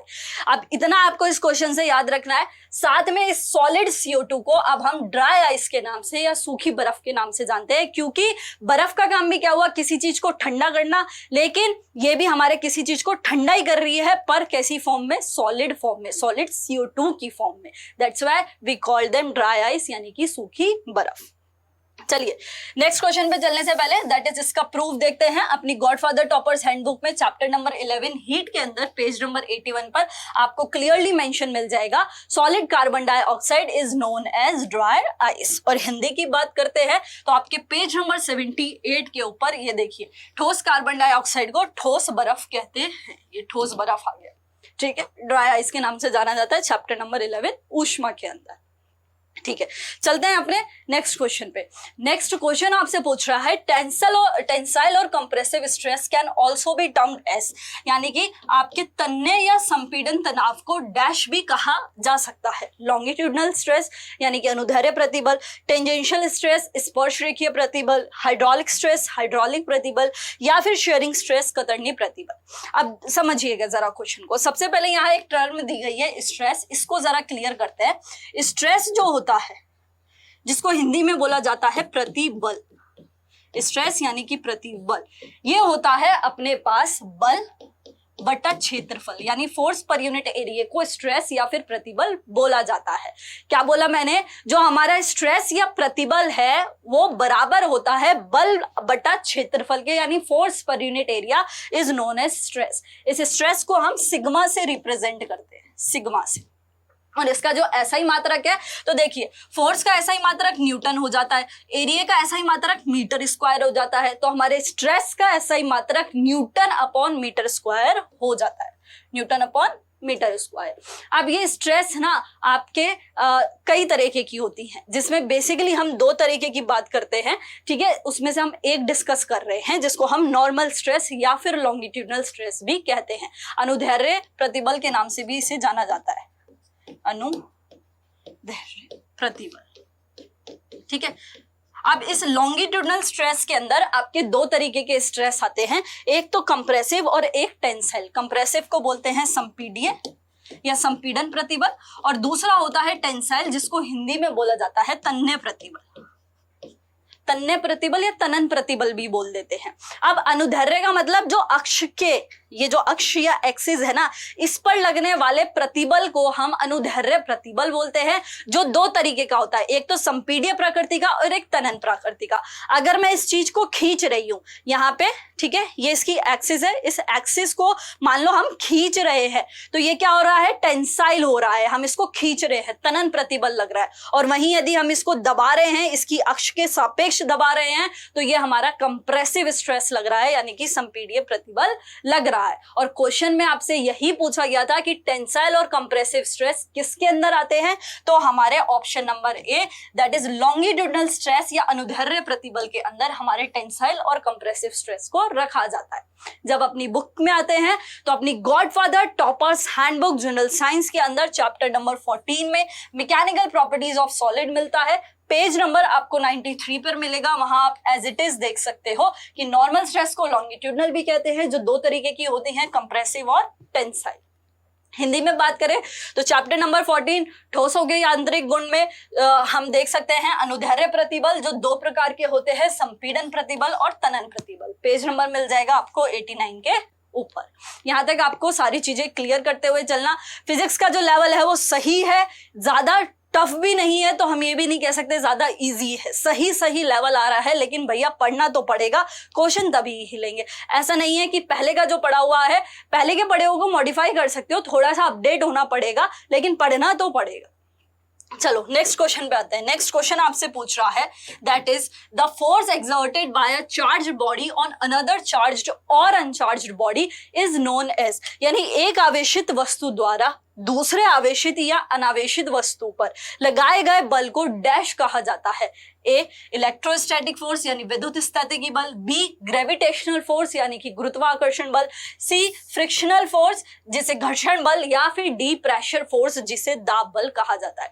देखो, जब भी आपसे एग्जाम में बल की बात की जा रही है और उस बल में दो शब्दों का यूज किया जाए, चार्ज्ड और अनचार्ज्ड, यानी कि आपके आवेशित या अनावेशित, आवेशित या अनावेशित को पकड़ लेना, माइंड में सेट कर लेना। जब भी चार्ज्ड और अनचार्ज्ड जैसे शब्द दिखे तो कुछ नहीं सोचना, डायरेक्ट एक शब्द को लर्न रखना है, इलेक्ट्रोस्टैटिक फोर्स जिसे विद्युत स्थैतिकी बल कहा जाता है। हमेशा आपके चार्ज या अनचार्ज, चाहे वो नेगेटिव चार्ज हो चाहे वो पॉजिटिव चार्ज हो, तो जब भी ये चार्ज और अनचार्ज बल दिख जाए या इस तरीके की कुछ टर्म दिख जाए तो माइंड में फटाक से याद कर लेना कि यहाँ कुछ ना कुछ तो इलेक्ट्रोस्टैटिक फोर्स आने वाला है या फिर विद्युत स्थैतिकी बल आने वाला है।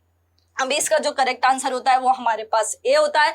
और अपन प्रूफ देखते हैं तो अपनी गॉडफादर टॉपर्स हैंडबुक में chapter number 3 work energy and power में आपको क्लियरली मेंशन मिल जाएगा आपका इलेक्ट्रोस्टैटिक फोर्स। ठीक है, पेज नंबर 22 के ऊपर।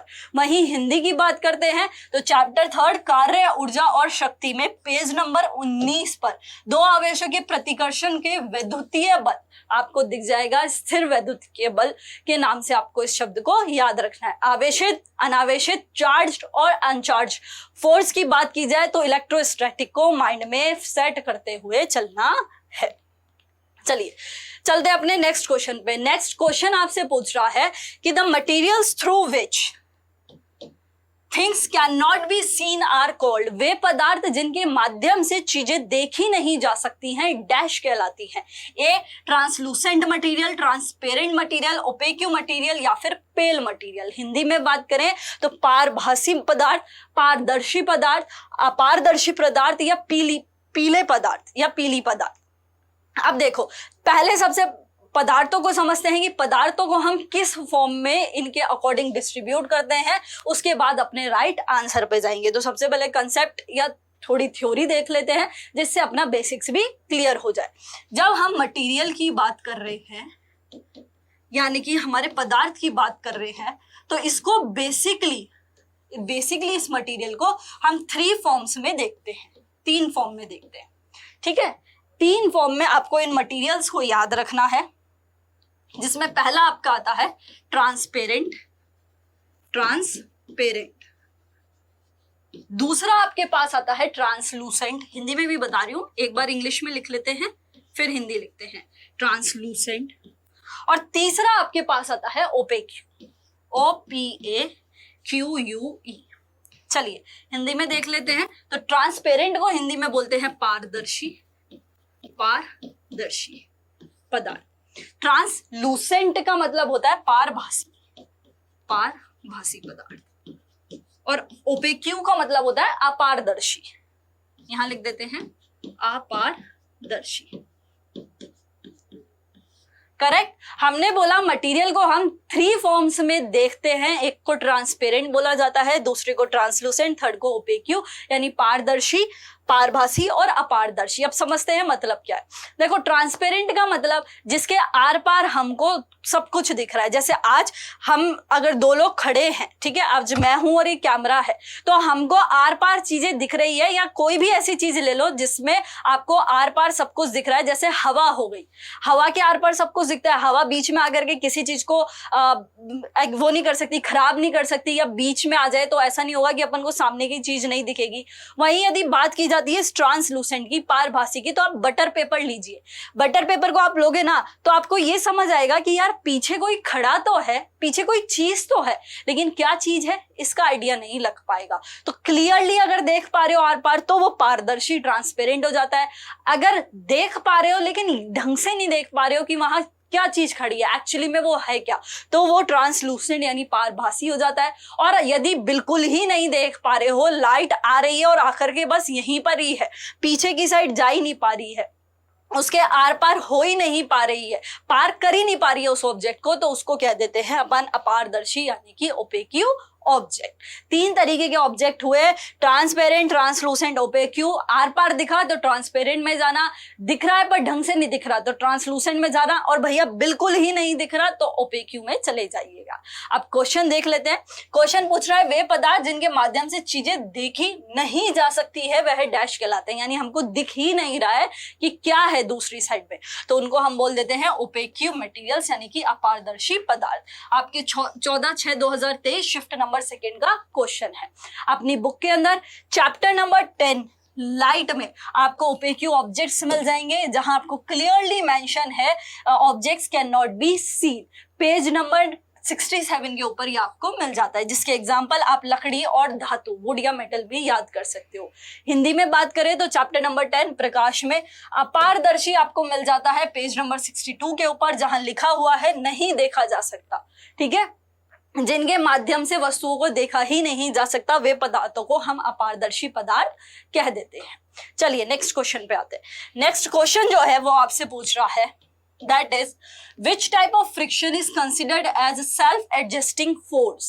किस प्रकार के घर्षण को स्वयं समायोजन बल माना जाता है? ए काइनेटिक फ्रिक्शन जिसे गतिज घर्षण बोला है, सेंट्रीपिटल फ्रिक्शन जिसे अभिकेंद्रीय घर्षण बोला है, सी रोलिंग फ्रिक्शन जिसे लोटनी घर्षण बोला है, या डी स्टैटिक फ्रिक्शन जिसे स्थैतिकी घर्षण बोला है।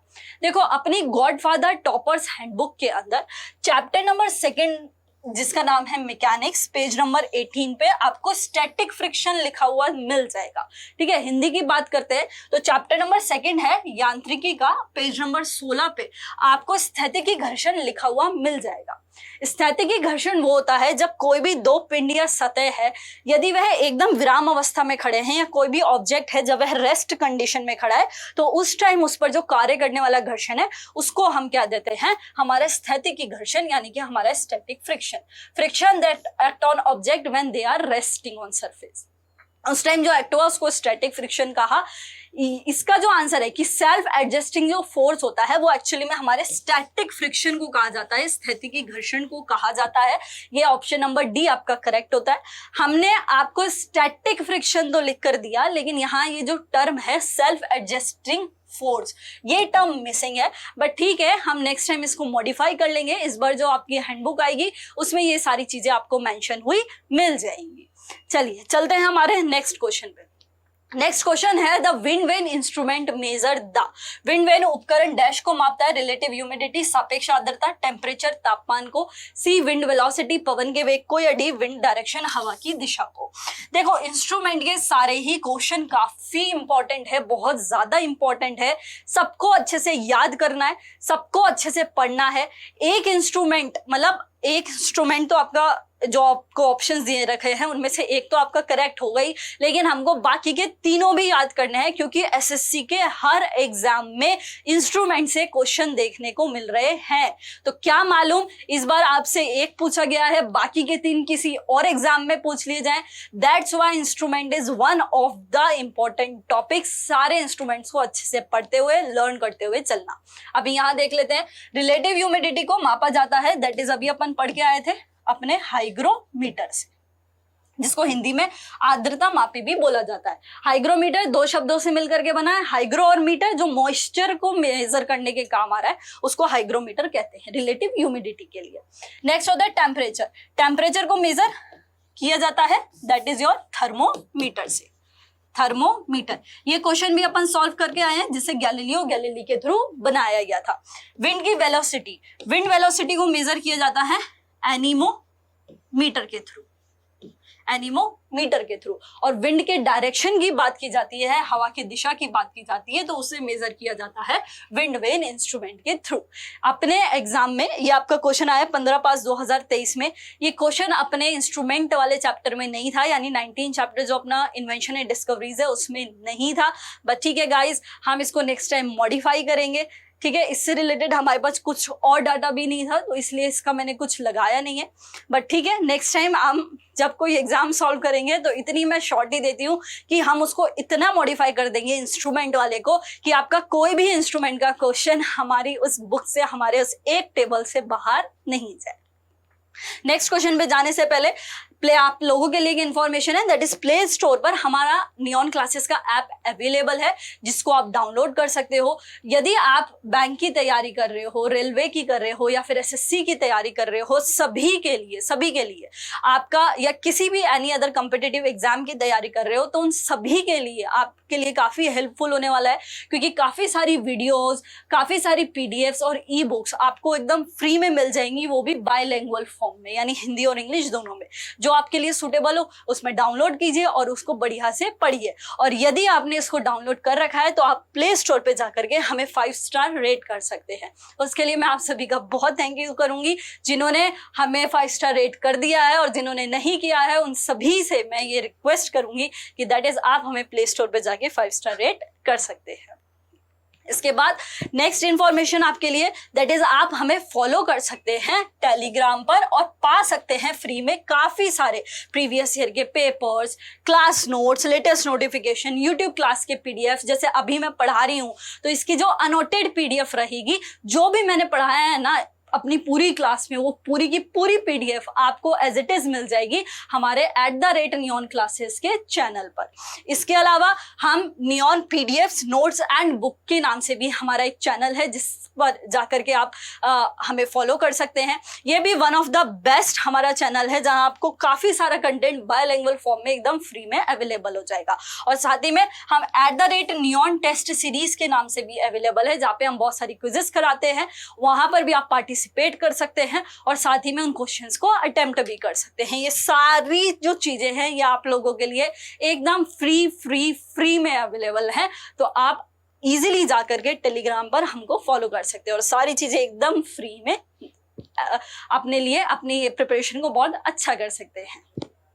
इसी के साथ यदि मान लीजिए आप टेलीग्राम पे नहीं भी हैं, और अगर हैं तो बहुत अच्छी बात है, और अगर नहीं भी हैं तो कोई नहीं, आप हमें और अदर प्लेटफॉर्म पे फॉलो कर सकते हैं, क्योंकि हम सभी प्लेटफॉर्म्स पे अवेलेबल है। चाहे आपका टेलीग्राम हो, फेसबुक हो, इंस्टाग्राम हो, यूट्यूब हो, या फिर हमारा ऐप भी प्ले स्टोर पर अवेलेबल है, दैट इज @नियॉन क्लासेस के नेम से। साथ ही यदि आप हमें ट्विटर पर फॉलो करना चाहते हैं तो @मनीषा मैडम 007 और @राजासर 007 के नाम से हमारा जो आईडी है वो आपको मिल जाएगी, जहां से जाकर के आप हमें ट्विटर पे भी फॉलो कर सकते हैं। सो गाइज, आपका बहुत सारा प्यार दिखाना, आपका बहुत सारा लव और सपोर्ट दिखाना, और हमें जाकर के जल्दी से सारे प्लेटफॉर्म्स में फॉलो करना, उससे आपका भी काफी फायदा होगा।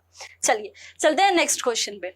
नेक्स्ट क्वेश्चन आपसे पूछ रहा है कि जब भी कोई अपारदर्शी वस्तु प्रकाश के मार्ग में आती है तो डैश का निर्माण होता है। Dash are formed when an opaque object comes in the path of light. A mirror reflection, दर्पण प्रतिबिंब, बी शैडोज छाया, सी आपका ट्रांसलूसेंट रेस पारभासी किरणें, या फिर डी आपका ट्रांसपेरेंट रेस पारदर्शी किरणें। देखो ये जो क्वेश्चन है वो काफी इजी क्वेश्चन है, बस इसको थोड़ा सा समझने की जरूरत है। ये बहुत कॉमन सेंस टाइप का क्वेश्चन है। देखो अभी अपन ओपेक ऑब्जेक्ट्स पढ़ के आए थे, है ना, अपारदर्शी वस्तु वो पदार्थ के बारे में अपन ने पढ़ा था, तो अब वही अपारदर्शी की ही बात हो रही है, अपारदर्शी वस्तु की ही बात हो रही है। ओपेक ऑब्जेक्ट यानी जो भैया आपके किसी भी चीज को पास करेगा ही नहीं। आपकी अगर लाइट आ रही है तो बस यहीं तक ही आएगी, वो कुछ भी लाइट को पीछे नहीं जाने देगा, आर पार उस लाइट को होने ही नहीं देगा। ऐसे पदार्थ जो पार होने ही नहीं दे रहे, उनको हमने ओपेक कहा था। अब वही चीज यहाँ बोल रहा है, जैसे ही मान लो आपके प्रकाश आ रहा है तो प्रकाश के मार्ग में मान लो अगर कोई ओपेक ऑब्जेक्ट आ जाता है, या मान लो कोई रुकावट आ जाती है, कोई बाधा आ जाती है भैया, कोई ऑब्स्टेकल आ जाता है, तो क्या बनेगा? ठीक है, आज मेरी बॉडी है, मेरी बॉडी में से लाइट पार नहीं हो सकती। अगर आज आप यहाँ से लाइट मारोगे तो ऐसा थोड़ी है मेरे सिर में से निकल के और यहाँ पीछे चली जाएगी लाइट, नहीं होगा ना। अगर लाइट आई तो बस वो यहीं रुक जाएगी। तो सिंपल सी चीज है, जब मुझ पे लाइट पड़ी, लाइट यहीं रुक गई, तो किस चीज का निर्माण होगा? मेरी परछाई का निर्माण होगा, मेरी शेडो का निर्माण होगा। और यही क्वेश्चन आपसे पूछा गया था जब भी ओपेक ऑब्जेक्ट्स के पाथ में ओपेक ऑब्जेक्ट्स जो होते हैं या अपारदर्शी जो वस्तु होते हैं वो यदि किसी प्रकाश के मार्ग में आ जाते हैं तो किसका निर्माण होता है? शेडो का, यानी कि छाया का या परछाई का निर्माण होता है। इसको हम अपनी हैंडबुक के अंदर चैप्टर नंबर 20 मिसलेनियस में पेज नंबर आपके 114 के ऊपर एक लाइन लिखी हुई है, that is diffraction of light का एक पैराग्राफ है जहां क्लियरली मेंशन है कि यदि आपके कोई ऑब्स्टिकल आ जाता है, कोई रुकावट आ जाती है, कोई अपर्चर आ जाता है, या फिर हम कह सकते हैं कोई ओपेक्यू ऑब्जेक्ट आ जाता है, तो आपकी शेडो का, एक ज्योमेट्रिकल शेडो का निर्माण हो जाता है, एक परछाई का वहां पर बनना संभव है, वो परछाई वहां पर बन जाती है। हिंदी में बात करें तो चैप्टर नंबर 20 विविध के अंदर पेज नंबर 112 पर आपको ये लिखा हुआ मिल जाएगा। ठीक है, चलिए चलते हैं हमारे नेक्स्ट क्वेश्चन पे। नेक्स्ट क्वेश्चन आपसे पूछ रहा है कि the material through which objects can be seen but not clearly are known as, वे पदार्थ जिनके माध्यम से वस्तुओं को देखा जा सकता है लेकिन स्पष्ट रूप से नहीं देखा जा सकता है, डैश कहलाती हैं। देखो अभी हमने तीनों तरीके के पदार्थ या मटेरियल पढ़ लिए थे, जिनमें से देखा भी जा सकता है, जिनमें से नहीं देखा जा सकता है, और जिनमें से देखा जा रहा है लेकिन ढंग से नहीं देखा जा रहा है। तीनों तरीके के पदार्थ हम पढ़ के आए हैं और वो ही पदार्थ का क्वेश्चन अब आपके पास 17/5/2023 की शिफ्ट में रिपीट हुआ है। चलिए, जब बोला गया है जिनके माध्यम से देखा जा सकता है लेकिन स्पष्ट रूप से नहीं, जैसे कि बटर पेपर, तो उसका जो राइट आंसर है वो हमारे पास होगा ट्रांसलूसेंट मटेरियल, पारभासी पदार्थ। ठीक है, ये हमने बहुत अच्छे से पढ़ा भी है, ये इतनी बार अपन ने समझ भी लिया है, ओपेक्यू ऑब्जेक्ट्स भी इतनी बार आ गया है, तो माइंड में वो चीज आपके सेट हो गई होगी। जब अपनी बुक की बात करते हैं तो अपने चैप्टर नंबर 10 लाइट के अंदर पेज नंबर 67 पर अपनी टॉपर्स हैंडबुक में आपको ट्रांसलूसेंट लिखा हुआ मिल जाएगा, जहां आप देख सकते हो materials through which objects can be seen but not clearly seen, जिनको बोला जाता है ट्रांसलूसेंट। एग्जाम्पल बटर पेपर हो गया, सन ग्लासेस हो गए, या फिर वेजिटेबल ऑयल हो गया। हिंदी की बात करें तो चैप्टर 10 प्रकाश के अंदर पेज नंबर 62 पे पारभासी मिल जाएगा, वे पदार्थ जिनके माध्यम से वस्तुओं को देखा जा सकता है लेकिन स्पष्ट रूप से नहीं देखा जा सकता, वे अपनी पारभासी होती हैं। बटर पेपर, धूप का चश्मा या वनस्पति तेल इत्यादि इसके एग्जाम्पल होते हैं। नेक्स्ट क्वेश्चन आपके पास फिर से इंस्ट्रूमेंट का आया है। Instrument is one of the important topic guys, अच्छे से पढ़ लेना इंस्ट्रूमेंट को। और अपना जो फिजिक्स के अंदर चैप्टर नंबर 19 है इन्वेंशन एंड डिस्कवरीज, उसको बहुत अच्छे से याद कर लेना, क्योंकि वहां से डेफिनेटली क्वेश्चंस देखने को मिल रहे हैं।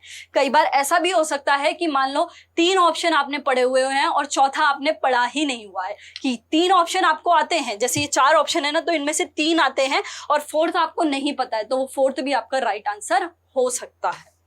ये भी आप इन्वेंशन डिस्कवरी से आपको ये आइडिया लग जाएगा, उस टेबल को जाके जब पढ़ोगे ना इंस्ट्रूमेंट वाली, तो उससे आपको समझ आ जाएगा। अब इस क्वेश्चन की बात करते हैं तो पूछ रहे हैं rainfall is measured by an instrument called the, वर्षा को डैश नामक उपकरण द्वारा मापा जाता है। A rain gauge, B rain catcher, C rain calculator या डी प्रेसिपिटेट। तो हमारा जो करेक्ट आंसर होता है रेनफॉल के लिए वो होता है रेन गेज। ये अपनी टॉपर्स हैंडबुक में से नहीं था और मैंने कहा ना कि यार वो थोड़ा सा और हमको मॉडिफाई करना है, तो उस मॉडिफाई की फॉर्म में मैं डेफिनेटली आपको ये शॉर्टी देती हूँ। नेक्स्ट टाइम आपका जो भी एग्जाम आएगा उसमें जो इंस्ट्रूमेंट आएगा वो सारे के सारे आपको हमारी बुक के अंदर से मिल जाएंगे। बस इस बार के लिए ऐसे 3 क्वेश्चन है जो हमसे हमारे मैच नहीं हो पाए इन योर अपनी godfather toppers handbook general science के अंदर। चलिए नेक्स्ट क्वेश्चन पे चलते हैं। नेक्स्ट क्वेश्चन आपसे पूछ रहा है दैट इज योर उत्तरी और दक्षिणी गोलार्ध में हवाओं को क्रमशः दाई और बाई मोड़ने के लिए कौन सा बल उत्तरदायी है, यानी which force is responsible for deflecting winds towards the right and left in northern and southern hemisphere respectively. That is A magnetic force यानी चुंबकीय बल, B Coriolis force यानी कि कॉरियोलिस बोलते हैं उसको, सी है ग्रेविटेशनल फोर्स गुरुत्वाकर्षण बल, या डी है फ्रिक्शनल फोर्स यानी कि घर्षण बल। ये आपके एमटीएस की 17/5/2023 की शिफ्ट फर्स्ट का क्वेश्चन है। अब जरा ढंग से समझिएगा, इस कॉरियोलिस फोर्स को जरा समझते हैं। ये अपनी पृथ्वी है, पृथ्वी की, ठीक है, पृथ्वी की यदि हम स्टडी करते हैं बेसिकली, आपने एक शब्द को सुना होगा जिसको अपन ग्लोब कहते हैं, है ना। इस ग्लोब पे बहुत सारी लाइनें मौजूद होती हैं, बहुत सारी रेखाएं मौजूद होती है, जिसमें एक बीच वाली रेखा होती है जिसको हम कह देते हैं भैया भूमध्य रेखा, भूमध्य रेखा, जिसे इंग्लिश में बोला जाता है इक्वेटर। ठीक है, अब इस इक्वेटर के ऊपर की साइड, है ना, इस इक्वेटर के ऊपर की साइड यहाँ पे ये बीच वाला तो इक्वेटर हो गया, इसको बोला जाता है नॉर्थ पोल यानी कि आपका उत्तरी ध्रुव, और इसको बोला जाता है साउथ पोल यानी कि आपका दक्षिणी ध्रुव। इस इक्वेटर के जो ये वाला भाग है ना, इक्वेटर के मध्य में आपको जो ये वाला भाग दिख रहा है, इसको बोला जाता है नॉर्दर्न हेमिस्फीयर यानी कि आपका उत्तरी गोलार्ध, और ये जो नीचे वाला आपको भाग दिख रहा है इसको बोला जाता है सदर्न हेमिस्फीयर यानी कि आपका दक्षिणी गोलार्ध। तो एक होता है उत्तरी गोलार्ध, एक होता है दक्षिणी गोलार्ध। ये हो गया इक्वेटर, ये उत्तरी गोलार्ध, ये दक्षिणी गोलार्ध, ये हो गया आपका नॉर्थ पोल और ये हो गया साउथ पोल। अब इसी के बीच में ये इसकी एक्सिस होती है, ठीक है। अब देखो ये जो पृथ्वी है ना, पृथ्वी अपनी एक्सिस के सापेक्ष घूमती है, इतना हम जानते हैं। पृथ्वी अपने एक अक्ष पर घूम रही होती है, ठीक है। It rotate on its axis. अब जब अपनी अर्थ अपनी एक्सिस के सापेक्ष रोटेट करती है ना, तो अपने नॉर्दर्न हेमिस्फीयर में और सदर्न हेमिस्फीयर में जो डायरेक्शन ऑफ विंड है ना, डायरेक्शन ऑफ विंड है वो चेंज होता है बल की वजह से। कौन सा बल? जो उसके रोटेशन के कारण लग रहा है। अर्थ की रोटेशन के कारण जो नॉर्दर्न और सदर्न हेमिस्फीयर है उनमें आपके डायरेक्शन ऑफ विंड जो है वो चेंज होती है एक बल के कारण, जो बल भूमध्य रेखा पर मौजूद होता ही नहीं है, केवल इन दोनों गोलार्धों में मौजूद रहता है। उस बल को हम कहते हैं that is your Coriolis force, Coriolis force. और ये भी ही आपसे यहाँ पर बेसिकली पूछा गया था कि जो आपकी विंड्स को डिफ्लेक्ट करता है right and left in northern और सदर्न हेमिस्फीयर के अंदर। अपनी टॉपर्स हैंडबुक में chapter number 8 wave and oscillation के अंदर आपको ये एज इट इज देखने को मिल जाएगा, जहां ये भी लिखा है कि ये जो फोर्स है वो अफेक्ट करता है डायरेक्शन ऑफ विंड को, जो कि हमारी पृथ्वी की उसकी खुद की एक्सिस पे रोटेशन के कारण होती है। ये आपके सीपीओ 11/12/2019 में भी ये क्वेश्चन आया हुआ है, और साथ ही में आपसे एनटीपीसी में भी 31/1/2021 और 3/2/2021 में भी क्वेश्चन पूछा गया है। और इस बार आपके एमटीएस के अंदर भी 17/5/2023 के शिफ्ट में ये क्वेश्चन आ गया है। तो it is the important topic, इसको स्किप नहीं करना है, थोड़ा सा दिमाग लगाना है, बस फिर क्लियर हो जाएगा। हिंदी की बात करते हैं तो अपनी टॉपर्स हैंडबुक में चैप्टर नंबर 8 तरंग और दोलन में 54 पेज नंबर पर आपको ये कॉरियोलिस फोर्स जो है वो देखने को मिल जाता है। चलिए आते हैं अपने नेक्स्ट क्वेश्चन पे। नेक्स्ट क्वेश्चन आपसे पूछ रहा है दैट इज डैश के नियम के अनुसार विद्युत धारा द्वारा उत्पन्न ऊष्मा सीधे चालक के प्रतिरोध, धारा के वर्ग और उसके प्रवाहित होने के समय के समानुपाती होती है। इंग्लिश में बात करें तो according to dash law, heat produced by an electric current is directly proportional to the resistance of the conductor, the square of the current and the time for which it flow. कुछ नहीं समझ आया मुझे पता है, इसका just एक equation के फॉर्म में लिखते हैं। ये बोल रहा है कि जो उत्पन्न होने वाली हीट है ना H, वो हमारी डायरेक्टली प्रोपोर्शनल होती है हमारे विद्युत धारा के वर्ग के, यानी जो इलेक्ट्रिक करंट है उसके स्क्वायर के, साथ ही में उसके रेजिस्टेंस के और उसके टाइम के। ये इक्वेशन बोली है इन्होंने इस पूरे पैराग्राफ के अंदर। देखो हमारे एक one of the famous scientist थे जिनका नाम था जूल, जिन्होंने हीटिंग इफेक्ट ऑफ करंट या फिर हमारा जूल्स हीटिंग इफेक्ट भी बोल सकते हो या जूल्स लॉ ऑफ हीटिंग भी बोल सकते हो, जो दिया। इनका कहना था यदि किसी भी पदार्थ में से आपके विद्युत धारा यदि प्रवाहित हो रही है तो वह खुद पदार्थ भी गर्म हो जाता है। जैसे आपके प्रेस हो गई आयरन जिसको अपन बोलते हैं, अब जैसे ही उसमें इलेक्ट्रिक करंट आता है ना तो वह खुद भी हीट करने लग जाता है। इसी को बोला जाता है, ये क्यों होता है? ये heating effect of electric current की वजह से ही होता है, जो जूल जो हमारे साइंटिस्ट थे उनके थ्रू दिया गया था। और ये इक्वेशन आपको मिल रही होगी that is H is equal to R square T। ये इसका जो करेक्ट आंसर है अब आपको समझ आ गया होगा, ऑप्शन नंबर डी अपना जूल जो है वो करेक्ट हो जाता है। और ये आपकी टॉपर्स हैंडबुक में आपको चैप्टर नंबर 5 इलेक्ट्रोडायनामिक्स में पेज नंबर 36 के ऊपर क्लियरली लिखा हुआ मिल जाएगा। हिंदी में भी चैप्टर नंबर 5 वैद्युत गतिकी में आपको पेज नंबर 33 पे जूल का हीटिंग प्रभाव या धारा का ऊष्मीय प्रभाव देखने को मिल जाता है। और ये आपकी इक्वेशन आ जाती है H is equal to I square R T। Next question पे चलते हैं। नेक्स्ट क्वेश्चन आपसे पूछ रहा है what is the characteristic of isotopes, यानी समस्थानिक की विशेषताएं क्या है। देखो सबसे पहले समस्थानिक को समझते हैं, होता क्या है समस्थानिक, या जिसको हम आइसोटॉप भी कह देते हैं। आइसोटॉप वो होते हैं भैया जिनके हमको एटॉमिक नंबर तो सेम मिलते हैं लेकिन मास नंबर अलग अलग मिलते हैं। मैंने बोला जिनका मुझे एटॉमिक नंबर हिंदी में मैं बोलूंगी परमाणु संख्या, परमाणु संख्या तो मेरे को समान मिली, लेकिन मेरे को जो मास नंबर है यानी मेरी जो द्रव्यमान संख्या है, द्रव्यमान संख्या वो मेरे को मिली अलग अलग। ठीक है, एटॉमिक नंबर सेम मिलता है, मास नंबर अलग मिलता है, उनको हम समस्थानिक यानी कि आइसोटॉप्स कह देते हैं। अब इस क्वेश्चन की यदि बात करते हैं तो ऑप्शन नंबर बी में आपको सेम दिख रहा होगा, that is same atomic number है लेकिन डिफरेंट मास नंबर है, यानी समान परमाणु क्रमांक और भिन्न द्रव्यमान संख्या है, उनको समस्थानिक कह दिया जाता है। ये तो हमने याद भी कर लिया, लेकिन हर बार एग्जाम में इस प्रकार क्वेश्चन नहीं आ सकता है। इसको थोड़ा सा और समझते हैं। दैट इज एटॉमिक नंबर का मतलब होता है, एटॉमिक नंबर को जेड से प्रदर्शित किया जाता है। एटॉमिक नंबर या परमाणु संख्या का मतलब है हमारे किसी भी तत्व में मौजूद प्रोटॉन की संख्या, किसी भी तत्व में मौजूद प्रोटॉन की संख्या। जितने भी हमारे किसी भी तत्व में प्रोटॉन मौजूद होते हैं उतने ही हमारे भैया इलेक्ट्रॉन मौजूद होते हैं। अर्थात मैं ये कह सकती हूँ जितनी मेरी परमाणु संख्या होगी उतने ही मेरे किसी भी तत्व में इलेक्ट्रॉन मौजूद होंगे। जी बिल्कुल, क्योंकि जितने प्रोटॉन होंगे उतने ही मेरे इलेक्ट्रॉन हो जाते हैं। मास नंबर या द्रव्यमान संख्या का मतलब होता है आपके number of neutron plus number of proton.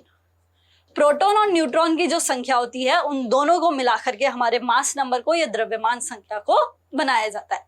अपनी बुक की बात करते हैं तो अपनी बुक में चैप्टर नंबर 15 है nuclear radio activity, page number 95 पे आपको मिल जाएगा। सेम एटॉमिक नंबर है, डिफरेंट मास नंबर है, उसको हम कह देते हैं आइसोटॉप। हिंदी में बात करें तो चैप्टर नंबर 15 नाभिकीय रेडियो धर्मिता में पेज नंबर 91 पर आपको मिल जाएगा कि परमाणु क्रमांक समान होते हैं लेकिन द्रव्यमान संख्या अलग अलग होती है, उनको हम कहते हैं आइसोटॉप्स यानी कि समस्थानिक। बढ़ते हैं नेक्स्ट क्वेश्चन पे।